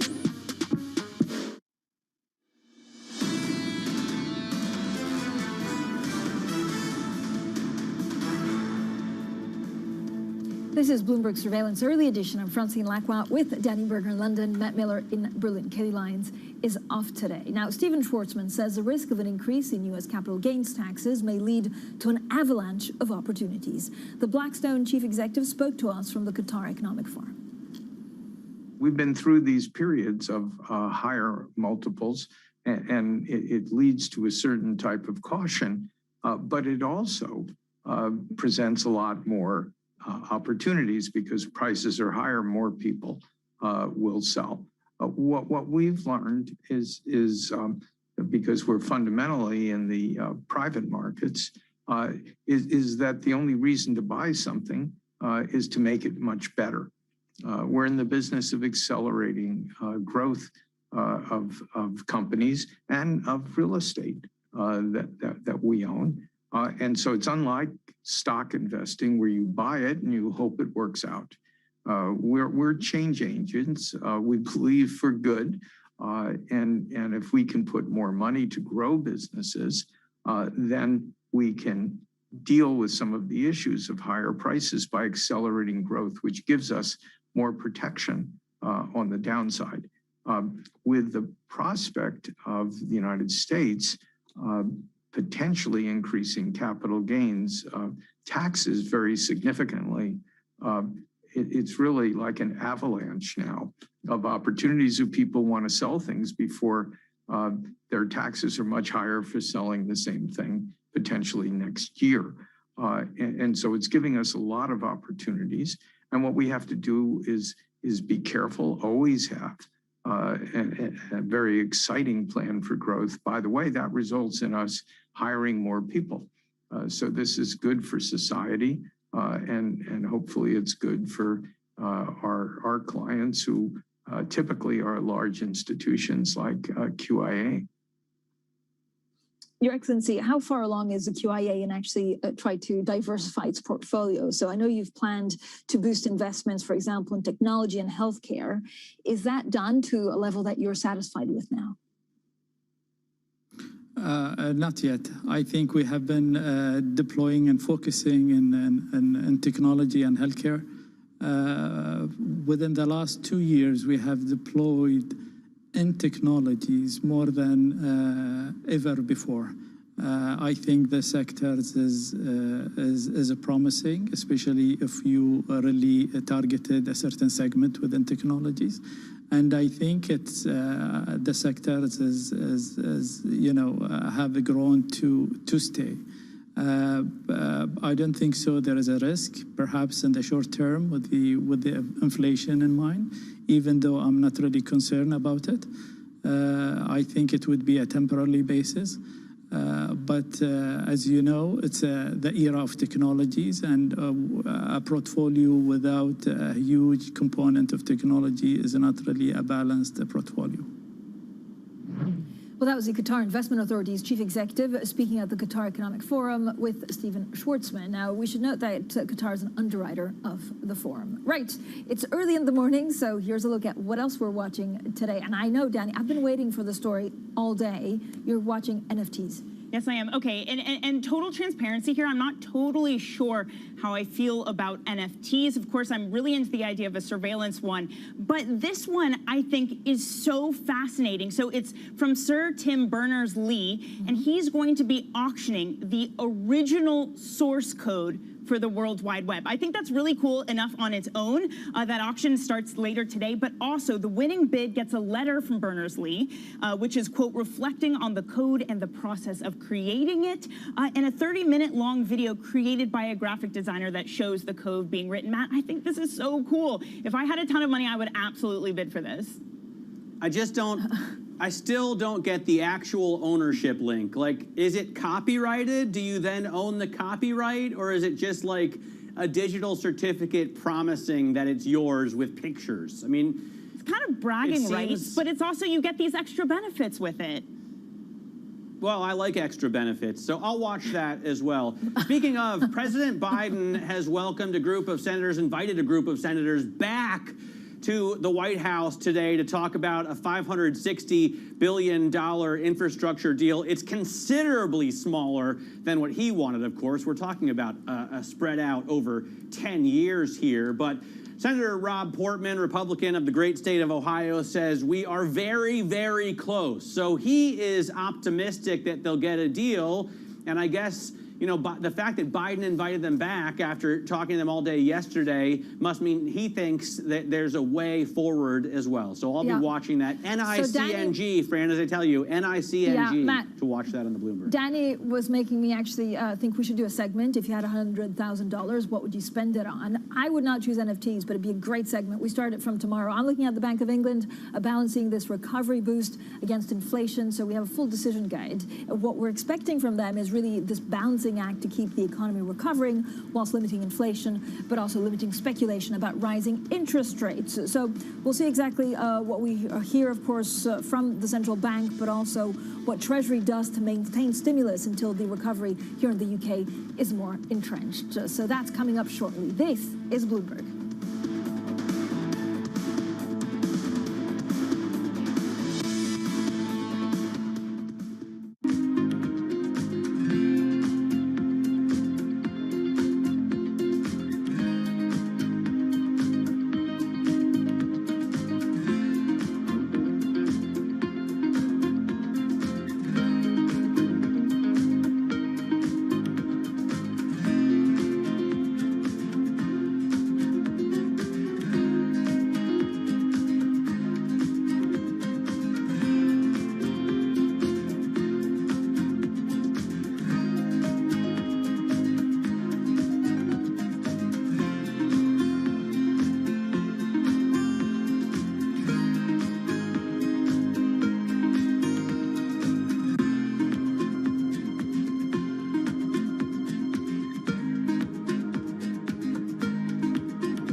I'm not surprised also to hear the language of Fed Chair Jay Powell. They're committed to going at this gradually. I think more surprising in the market was hearing taper talk start. What they don't want to do is take a dramatic and drastic action to really result in a sharp shift. Whether it's fiscally or consumption, there's really no cliff out there that we see right now. Of course, the economy is experiencing some frictions. We rebooted the global economy. This is Bloomberg Surveillance with Tom Keene, Jonathan Ferro, and Lisa Abramowitz. From New York City, for our audience worldwide, good morning, good morning. This is Bloomberg Surveillance. Tom Keene has left the building alongside me, Lisa Abramowitz and Taylor Riggs. I'm Jonathan Ferro. Equity futures up 20 on the S&P 500, 42.51 on the S&P. Lisa, we start this morning with exactly the way we started yesterday. Just insert a different bank. First, it was Morgan Stanley, and it looks like JP Morgan might follow. The idea here is requiring employees to get vaccinated before they come into the building, or frankly, just requiring them to get vaccinated altogether. This is what we were talking about yesterday. How much is Morgan Stanley the first mover, setting a precedent for the rest of the Wall Street banks? I love this memo, though, that was sent out to employees yesterday by JP Morgan. Report your status for vaccination by the end of the month. If you do not, you'll be contacted repeatedly by your manager. They're not messing around, are they? No. Get back to work seems to be the story. Get vaccinated too. Yeah, and frankly, they're leading the charge when it comes to mandating vaccinations. You're not seeing that in the public sector. How much is the private sector really going to set the tone for what we can expect once the FDA gives the final approval to these vaccines? Taylor Riggs, thank you very much for waking up early for us. Thank you for allowing me to be an interloper on the Let's show. talk about this. Let's talk about JP Morgan, Morgan Stanley putting the pressure on people to get back to work. I don't know if I went Al from New Jersey repeatedly contacting me, John, but it really does underlies we're coming off the election here, of course, in New York City for the mayoral election, sort of this push of what does an economic recovery of this city look like? What does this vaccine push look like? What does this mean really for some of the economic data as well as we push forward to what sort of this job recovery continues to look like and the interconnection so much with the vaccination rate? As we go deeper into summer, and Lisa, I've got to say September seems to be the date in many people's diary. Yeah, that people think that you're going to have to get back to work. Again, though, I do wonder whether we'll get FDA approval and really whether companies will go absolutely reverse their whole work from home idea and ethos and say, the office is where you've got to be. Watch this, a market check without interruption. Deep breath, enjoy the moment. 42.51 on the S&P 500. Tom Keene away for the next couple of days. Futures up 20 on the S&P. We advanced by 0.5%. A nice lift to this market this Thursday morning ahead of jobless claims a little bit later. Lisa will run you through the diary in just a moment. Yields are higher by almost a basis point at 149.36. Euro firmer off the back of some pretty good confidence numbers coming out of the continent. 119.43, Lisa, on euro dollar. I got to say, when you said that, John, I almost wanted to interrupt you just because it felt familiar. That's all I can say. It felt like, I won't interrupt you. Carry on, please. Okay, all right. 8:30 a.m. We're going to get a slew of economic data. U.S. initial jobless claims expected to come in below 400,000 for the first time since the peak of the pandemic.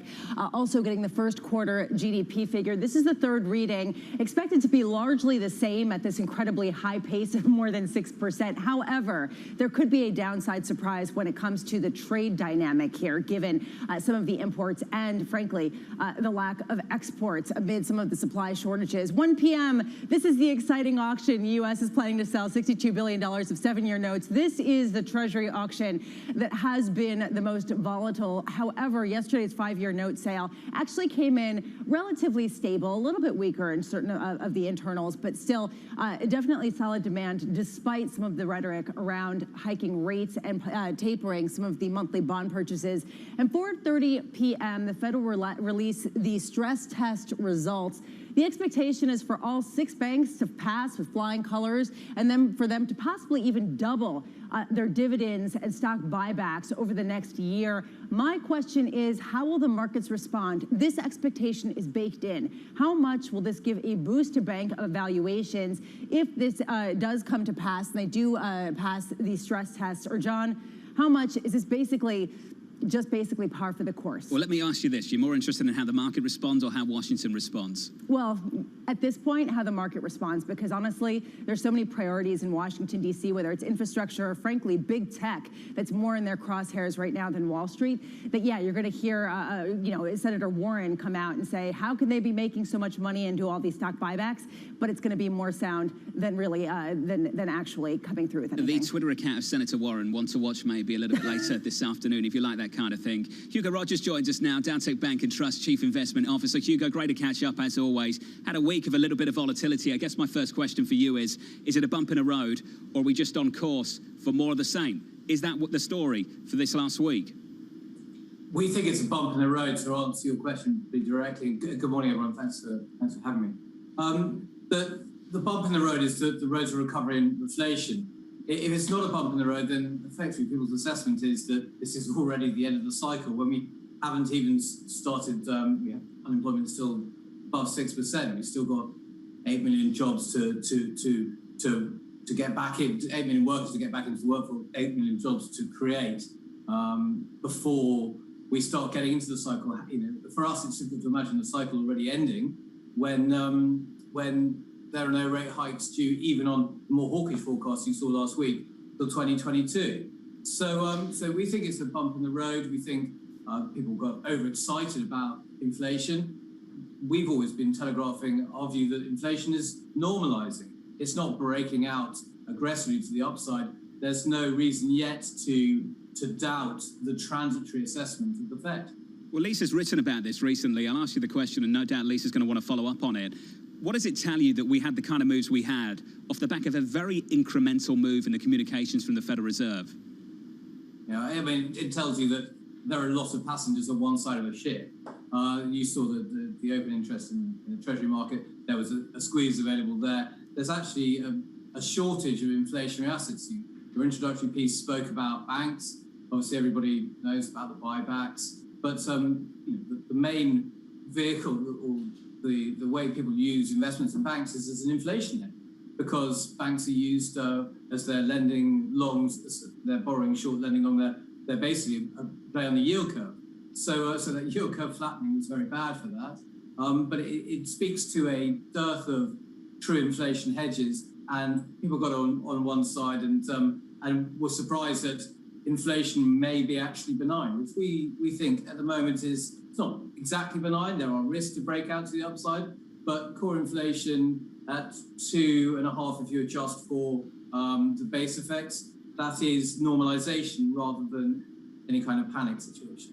Hugo, there is a question about the accuracy, though, about some of these inflation gauges that you talk about. The idea here that the Fed has been involved in these markets and that, frankly, there is a lopsided amount of securities available for purchase as well as dollars to buy them. How much can we actually read from break-even rates in terms of expectations for future inflation versus what people are paying for their cars, their homes, frankly, even at the grocery store? Yeah, the distortions in the bond market are well known. The Fed's still buying $120 billion of assets every month, and the money supply growth may have dropped from 25% down to about 15%. There's still oodles of money out there. All you have to do is look at that reverse repo now. Look at the $750 billion that's having to find a home, desperate to find some positive returns. So there's a lot of distortions in the bond market. We think you need to be very wary about signals from the bond market saying the cycle's over, that inflation is truly benign. We think that those things can reprice steadily as liquidity is withdrawn, because they're too distorted, even if inflation proves to be a little bit stickier. So that signal needs to be read very carefully. But the other signal that needs to be read very carefully is some of the inflation measures themselves. So everybody knows that the inflation number hitting 5%, largely down to used cars, hotel rooms, a quite narrow band of goods and services that are motoring away. To understand whether there's going to be a sustained breakout in long-term inflation, you have to look at the jobs market, you have to look at wages, and still there's excess capacity there. So at the moment, we are thinking that the transitory assessment is the right one. With the asset purchases, does the type of tapering matter? Equal weight between MBS and treasuries, or perhaps maybe more a shift in a focus to MBS, given some of the housing data as of late? Yeah, it's an excellent question. So the type of tightening does matter. We've seen in Europe, actually, there was a shortage of assets to buy in these bond buying programs. So I think what that is a nod to where the Fed thinks that they are distorting the market most severely back into the real economy, away from collateral requirements of banks and so on. So the tightening in MBS is I think, a function of the market structure, rather than we're looking to quell a housing bubble or something, despite rapid price increases. But it will affect the real economy in different ways. And yes, the data you've seen on house prices, they're not trying to cool a hot housing market.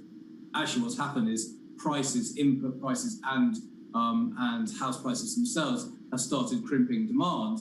But also, you've got other considerations now. Now, maybe you're going to be going back to the office, as your introductory piece suggested. So that big rush to move out of central business districts and small flats into somewhere bigger, that is now over. We're entering a wait and see phase there, including in the housing market. And the main message from the Fed will be incrementalism. Hugo Rogers, probably the luckiest man in finance. I get jealous every time he comes on. It's very summer, isn't he? Very summer cash with the white jacket. Yeah, just looks good. Utterly charming, John. Thank you so much. Good to see you, Hugo. He's as in always. Bahamas, Very good to see you. right? I know. Hugo Rogers at Dowtech Bank of the Bahamas, Lisa. Yeah, do you think he goes to the beach in his free time? Maybe straight after this. Yeah. I have no idea. Like Maybe this is the morning's work. Done. A Tang Mimosa along with Tom Keene. It looks like a good place to work. I think Taylor, to be honest with you, asked the right question. Taylor, I asked that question to President Williams of the New York Fed, and he pushed back a little bit. I think they're worried about the broader signaling from any reduction, whether it's MBS or Treasuries, just the broader signaling for the broader market. So interesting. I went back to read the December 2013 announcement on the taper and making it very clear, John, that it would be equally weighted between $5 billion in treasuries, $5 billion in MBS. And increasingly, though, in the last few weeks, I've heard more discussions of how do you do that. Mr. Bostic yesterday saying that we might look at taper in 3 to 4 months. That sets us up nicely for September, but we'll wait and see. We'll catch up with Mr. Dudley a little bit later. Bill Dudley, Bloomberg opinion columnist and, of course, former Federal Reserve Bank of New York president. Looking forward to that. Equity futures with a lift this morning. Good morning. Up 20 on the S&P, 42.51 on the S&P 500. We advance 0.5%. This Thursday morning, this is Bloomberg.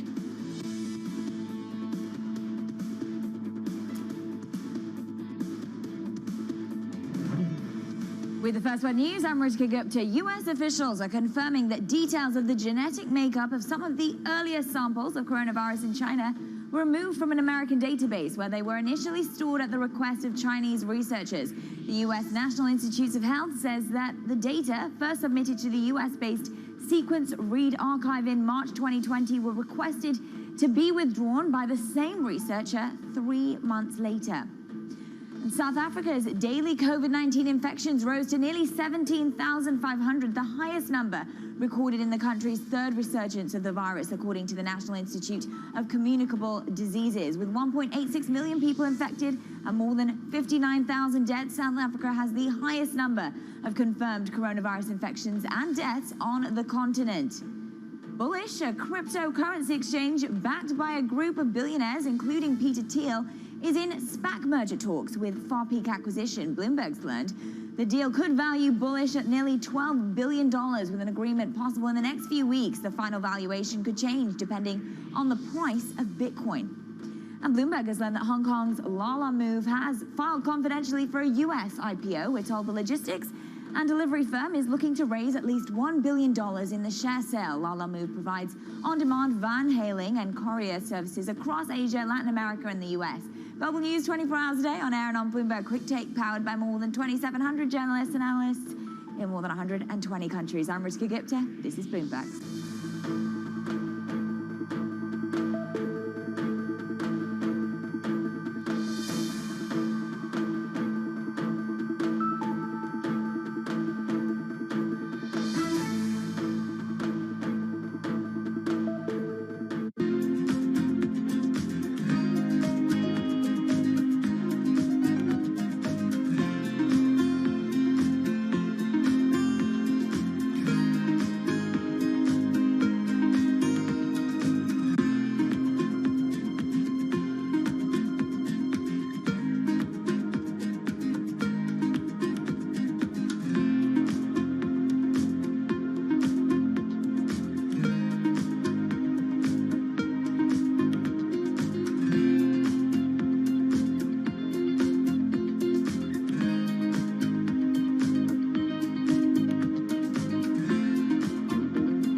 early stages of a sustainability revolution. The battery problem may be the biggest unsolved problem in all of technology. Every time the United States has done great transformative things, there's been a partnership between government and the private sector. With a willing partner to ensure competitiveness and draw in investment in the United States, Canada's going to be able to be even more ambitious. The objective for Glasgow, first and foremost, is to keep that 1.5 degree temperature rise within reach. The train has left the station. Investors care about it. People who work inside of corporate America care about these issues. And certainly we see that with just the broader community. There's not enough tax in the world for private sector to pay for all of this. It's going to have to be a public-private partnership. Bloomberg has enhanced search on the terminal to deliver what you need when you need it. Now, you can simply type phrases in everyday English in the command line. Compare financials. Find people. Analyze markets. You can enter phrases or ask questions. What do you want to know today? Ask a question or visit SearchGo to find answers now. Global markets never sleep, so stay connected with Francine Lacqua in London, Matt Miller in Berlin, and Kaylee Lyons in New York. Perspective on the day ahead. Bloomberg Surveillance, early edition. Weekday mornings on Bloomberg Television.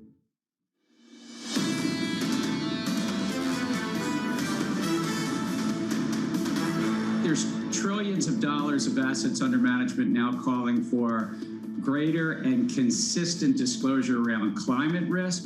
And when I've also asked staff to take up disclosures around human capital, the most important, really fundamental asset of a company, the people that work there. There's a lot of work to do at the SEC, the 33rd SEC chair. That was Gary Gensler there, speaking to Bloomberg TV and radio from New York City this morning. Good morning, alongside Lisa Abramowitz and Taylor Riggs. Here's the price action, 42.52 on the S&P 500. We advanced 21 points, up 0.5%. A nice lift this morning, this Thursday. Going into some data in America about 2 hours and 12 minutes away. In the FX market, euro-dollar approaching 120 again, 119.45, up a little more than 0.1%. Business confidence out of France, out of Germany, pretty tidy, and yields approaching 150 once more, 149.19. Yields up almost a basis point on the day. This bond market not disturbed by what's happening in DC, not on the monetary policy side, but on the debt limit. Lisa, Taylor, Secretary Yellen coming out swinging in the last 24 hours. Lisa, failing to increase the debt limit would have absolutely catastrophic economic consequences. Secretary Yellen went on to say it would precipitate a financial crisis, it would threaten the jobs and savings of Americans, and at a time when we're still recovering from the COVID pandemic. It seems like pretty harsh words considering that this is usually a formality, right? I mean, isn't this every 6 months or so there's a debt limit crisis, or every year, and people wonder whether they're going to raise the limit. They raise the limit at the last minute. People yawn. Is this time different? And I wonder whether that's the case or whether she just wants to get ahead of it and sort of place the blame prematurely on the Republicans. Let's bring in Bloomberg Government's Jack Fitzpatrick. Jack, as you know, the current suspension of the U.S. debt limit ends July 31st. How seriously should we be taking this? We should definitely be taking this seriously. The question is how complicated the solution to this could be. The technical deadline is July 31st. Treasury can always bump that back by some amount of time using extraordinary measures. They delay as many payments as they can, that kind of thing. But we don't know when that actual effective deadline might be. Secretary Yellen warned that could be in August when lawmakers take a break. There's an estimate by the Bipartisan Policy Center, which tends to be pretty reliable, saying, no, it's probably going to be later in the fall. So there's not really much of a legislative strategy on this. And to be honest, I've asked all the lawmakers involved in these kinds of discussions for a couple months now what exactly the plan is on the debt limit. And even as of yesterday, there is no plan. Hakeem Jeffries, the House Democratic Caucus chair, said yesterday there really haven't been talks. The Democrats can do this in a partisan way if Republicans try to use the debt limit as leverage for spending cuts. But that's through a slower budget reconciliation process that they haven't really started yet. So the deadline and the fact that they don't know exactly when it is may be challenging for them, and some Republican pushback on just a clean debt limit extension, suspension, or raise might make things tough as we get closer to August. Jack, this feels like the same story over and over again, and I got to be honest, the T-bill market seems to agree with that. It seems completely unrattled by the prospect of some sort of debt default. So can you give us some insight in the politics behind this, especially at a time when there are no hawks left, where everyone's willing to do deficit spending? Why isn't there some sort of agreement to sort of kick the can down the road and get some sort of extension here? Yeah, I wouldn't say now is the time to panic. The issue, though, is one, Republicans in Congress don't have that much of an incentive other than just general good governance to go along with a clean debt limit increase. I would also point to the fact that earlier this year, Senate Republicans added a measure to their conference rules, which are non-binding but essentially a political statement, saying that any increase in the debt limit should be offset by corresponding spending cuts. So if you raise it by $100 billion, that bill also needs to include $100 billion in cuts, which is something that Democrats would not go along with. So it is at least worth noting that the path to a solution to a suspension or a raise of the debt limit is politically complicated right now, and that, yes, Republicans have supported deficit financing measures in the past, but doing that under a Democratic administration with Democrats in control of the House and Senate is much different, and there's some more reticence on the Republican side right now. Jack, how much does this $559 billion bipartisan infrastructure plan fit into the picture here? That's part of a two-track approach to the major legislation right now. The senators who negotiated that are going to meet with the president at some point today to talk about that. But keep in mind, Democrats want first a bipartisan infrastructure bill and then a more partisan catch-all measure that they can do through reconciliation to pass it with a simple majority in the Senate later. And it's a bit of a chicken and an egg situation in which Democrats don't really want to do the bipartisan infrastructure deal unless they know they can get their other priorities in a second deal. But they may not want to do the second deal unless they can also understand that they can get the bipartisan infrastructure deal. So they're trying to get two things moving at the same time. And at least as of now, they are moving forward, and the mood seems relatively positive, at least on that first step. And there are plans for a second, bigger bill on the American Families Plan, that kind of thing, the climate stuff, anything that gets pulled out of the infrastructure talks. How are we going to pay for all of this? The question is if we're going to fully pay for it or if we're not really going to entirely pay for it. And there may be some kind of gimmicky measures to pay for it involved. The latest talks on infrastructure are how much money can you actually raise by increasing IRS enforcement. There's a huge delta in terms of how you measure that. It may come out so that the official score that says how much money you raise and can use to pay for infrastructure spending is only something like $60 billion, and Democrats may insist, no, in reality, it's greater.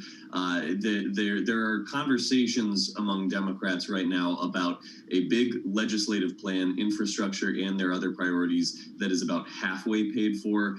But when we see the details of this infrastructure package, and the tax talks have been tough. When we see the details, we'll see if they made it to 100% pay-fors or if it's a bit cut off, and there's some sort of political wrangling to claim that it's more paid for than the CBO really says. Jack, thank you. Jack Fitzpatrick there of Bloomberg Government. I thought this was a whole new world, Lisa, where we don't pay for things anymore.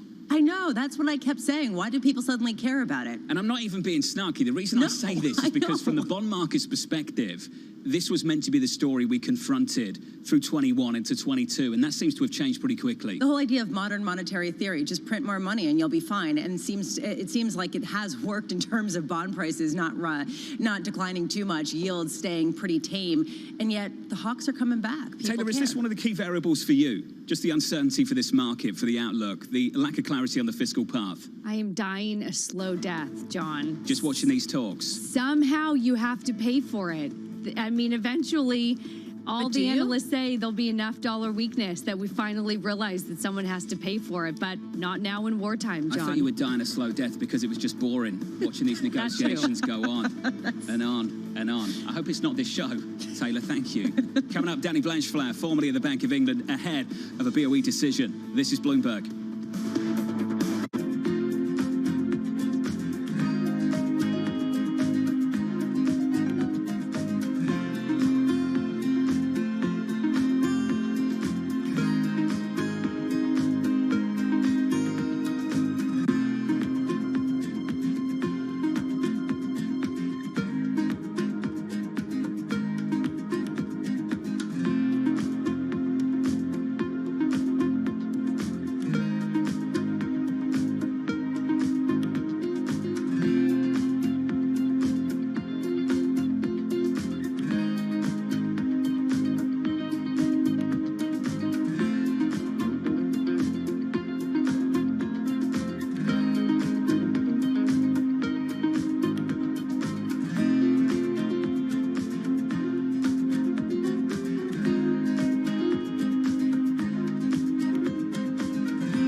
Access the financial world on demand.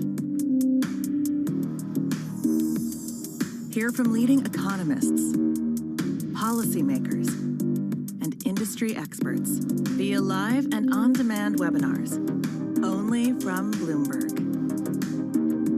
Start exploring to see what's moving the markets. Visit Bloomberg.com/webinars. Valuations, particularly, sort of the technology landscape, have gotten to some pretty extraordinary levels. So I think it's not a surprise. I don't think it's any indication of the beginning of the end, but I do think markets don't like uncertainty.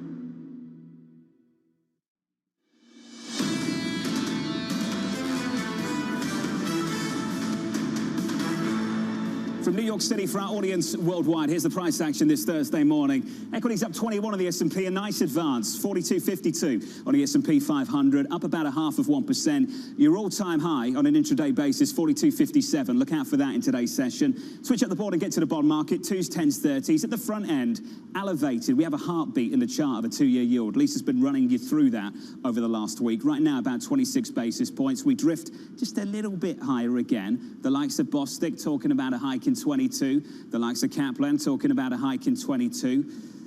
It's not my view. I don't have one. I'm sure you do. We'll talk about that in a moment. Your 10-year yield, 149. Yields unchanged on a 10-year, on a 30-year, basically unchanged as well. Lisa went through some of the supply. We'll get some 7-year debt. A little bit later from the Treasury. That's the bond market. Let's finish on this and the FX market. We've had some decent data out of Europe. The PMIs were strong. Business confidence out of France, out of Germany, also pretty strong, pretty decent. Widely expected, just in terms of the trajectory, you expect it to get better.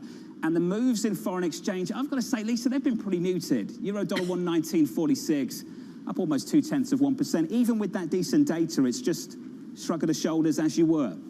Pretty muted pretty much sums up it all. It's a summer boring. Thursday, isn't it? It's so boring That's what it feels out there. like. Euro dollar 119.46, Taylor Riggs falling asleep. What does she call it? Death. Slow death. Slow death. She's Thank you, dying a Taylor. slow death. Slow We death. all are. Lisa, we're done.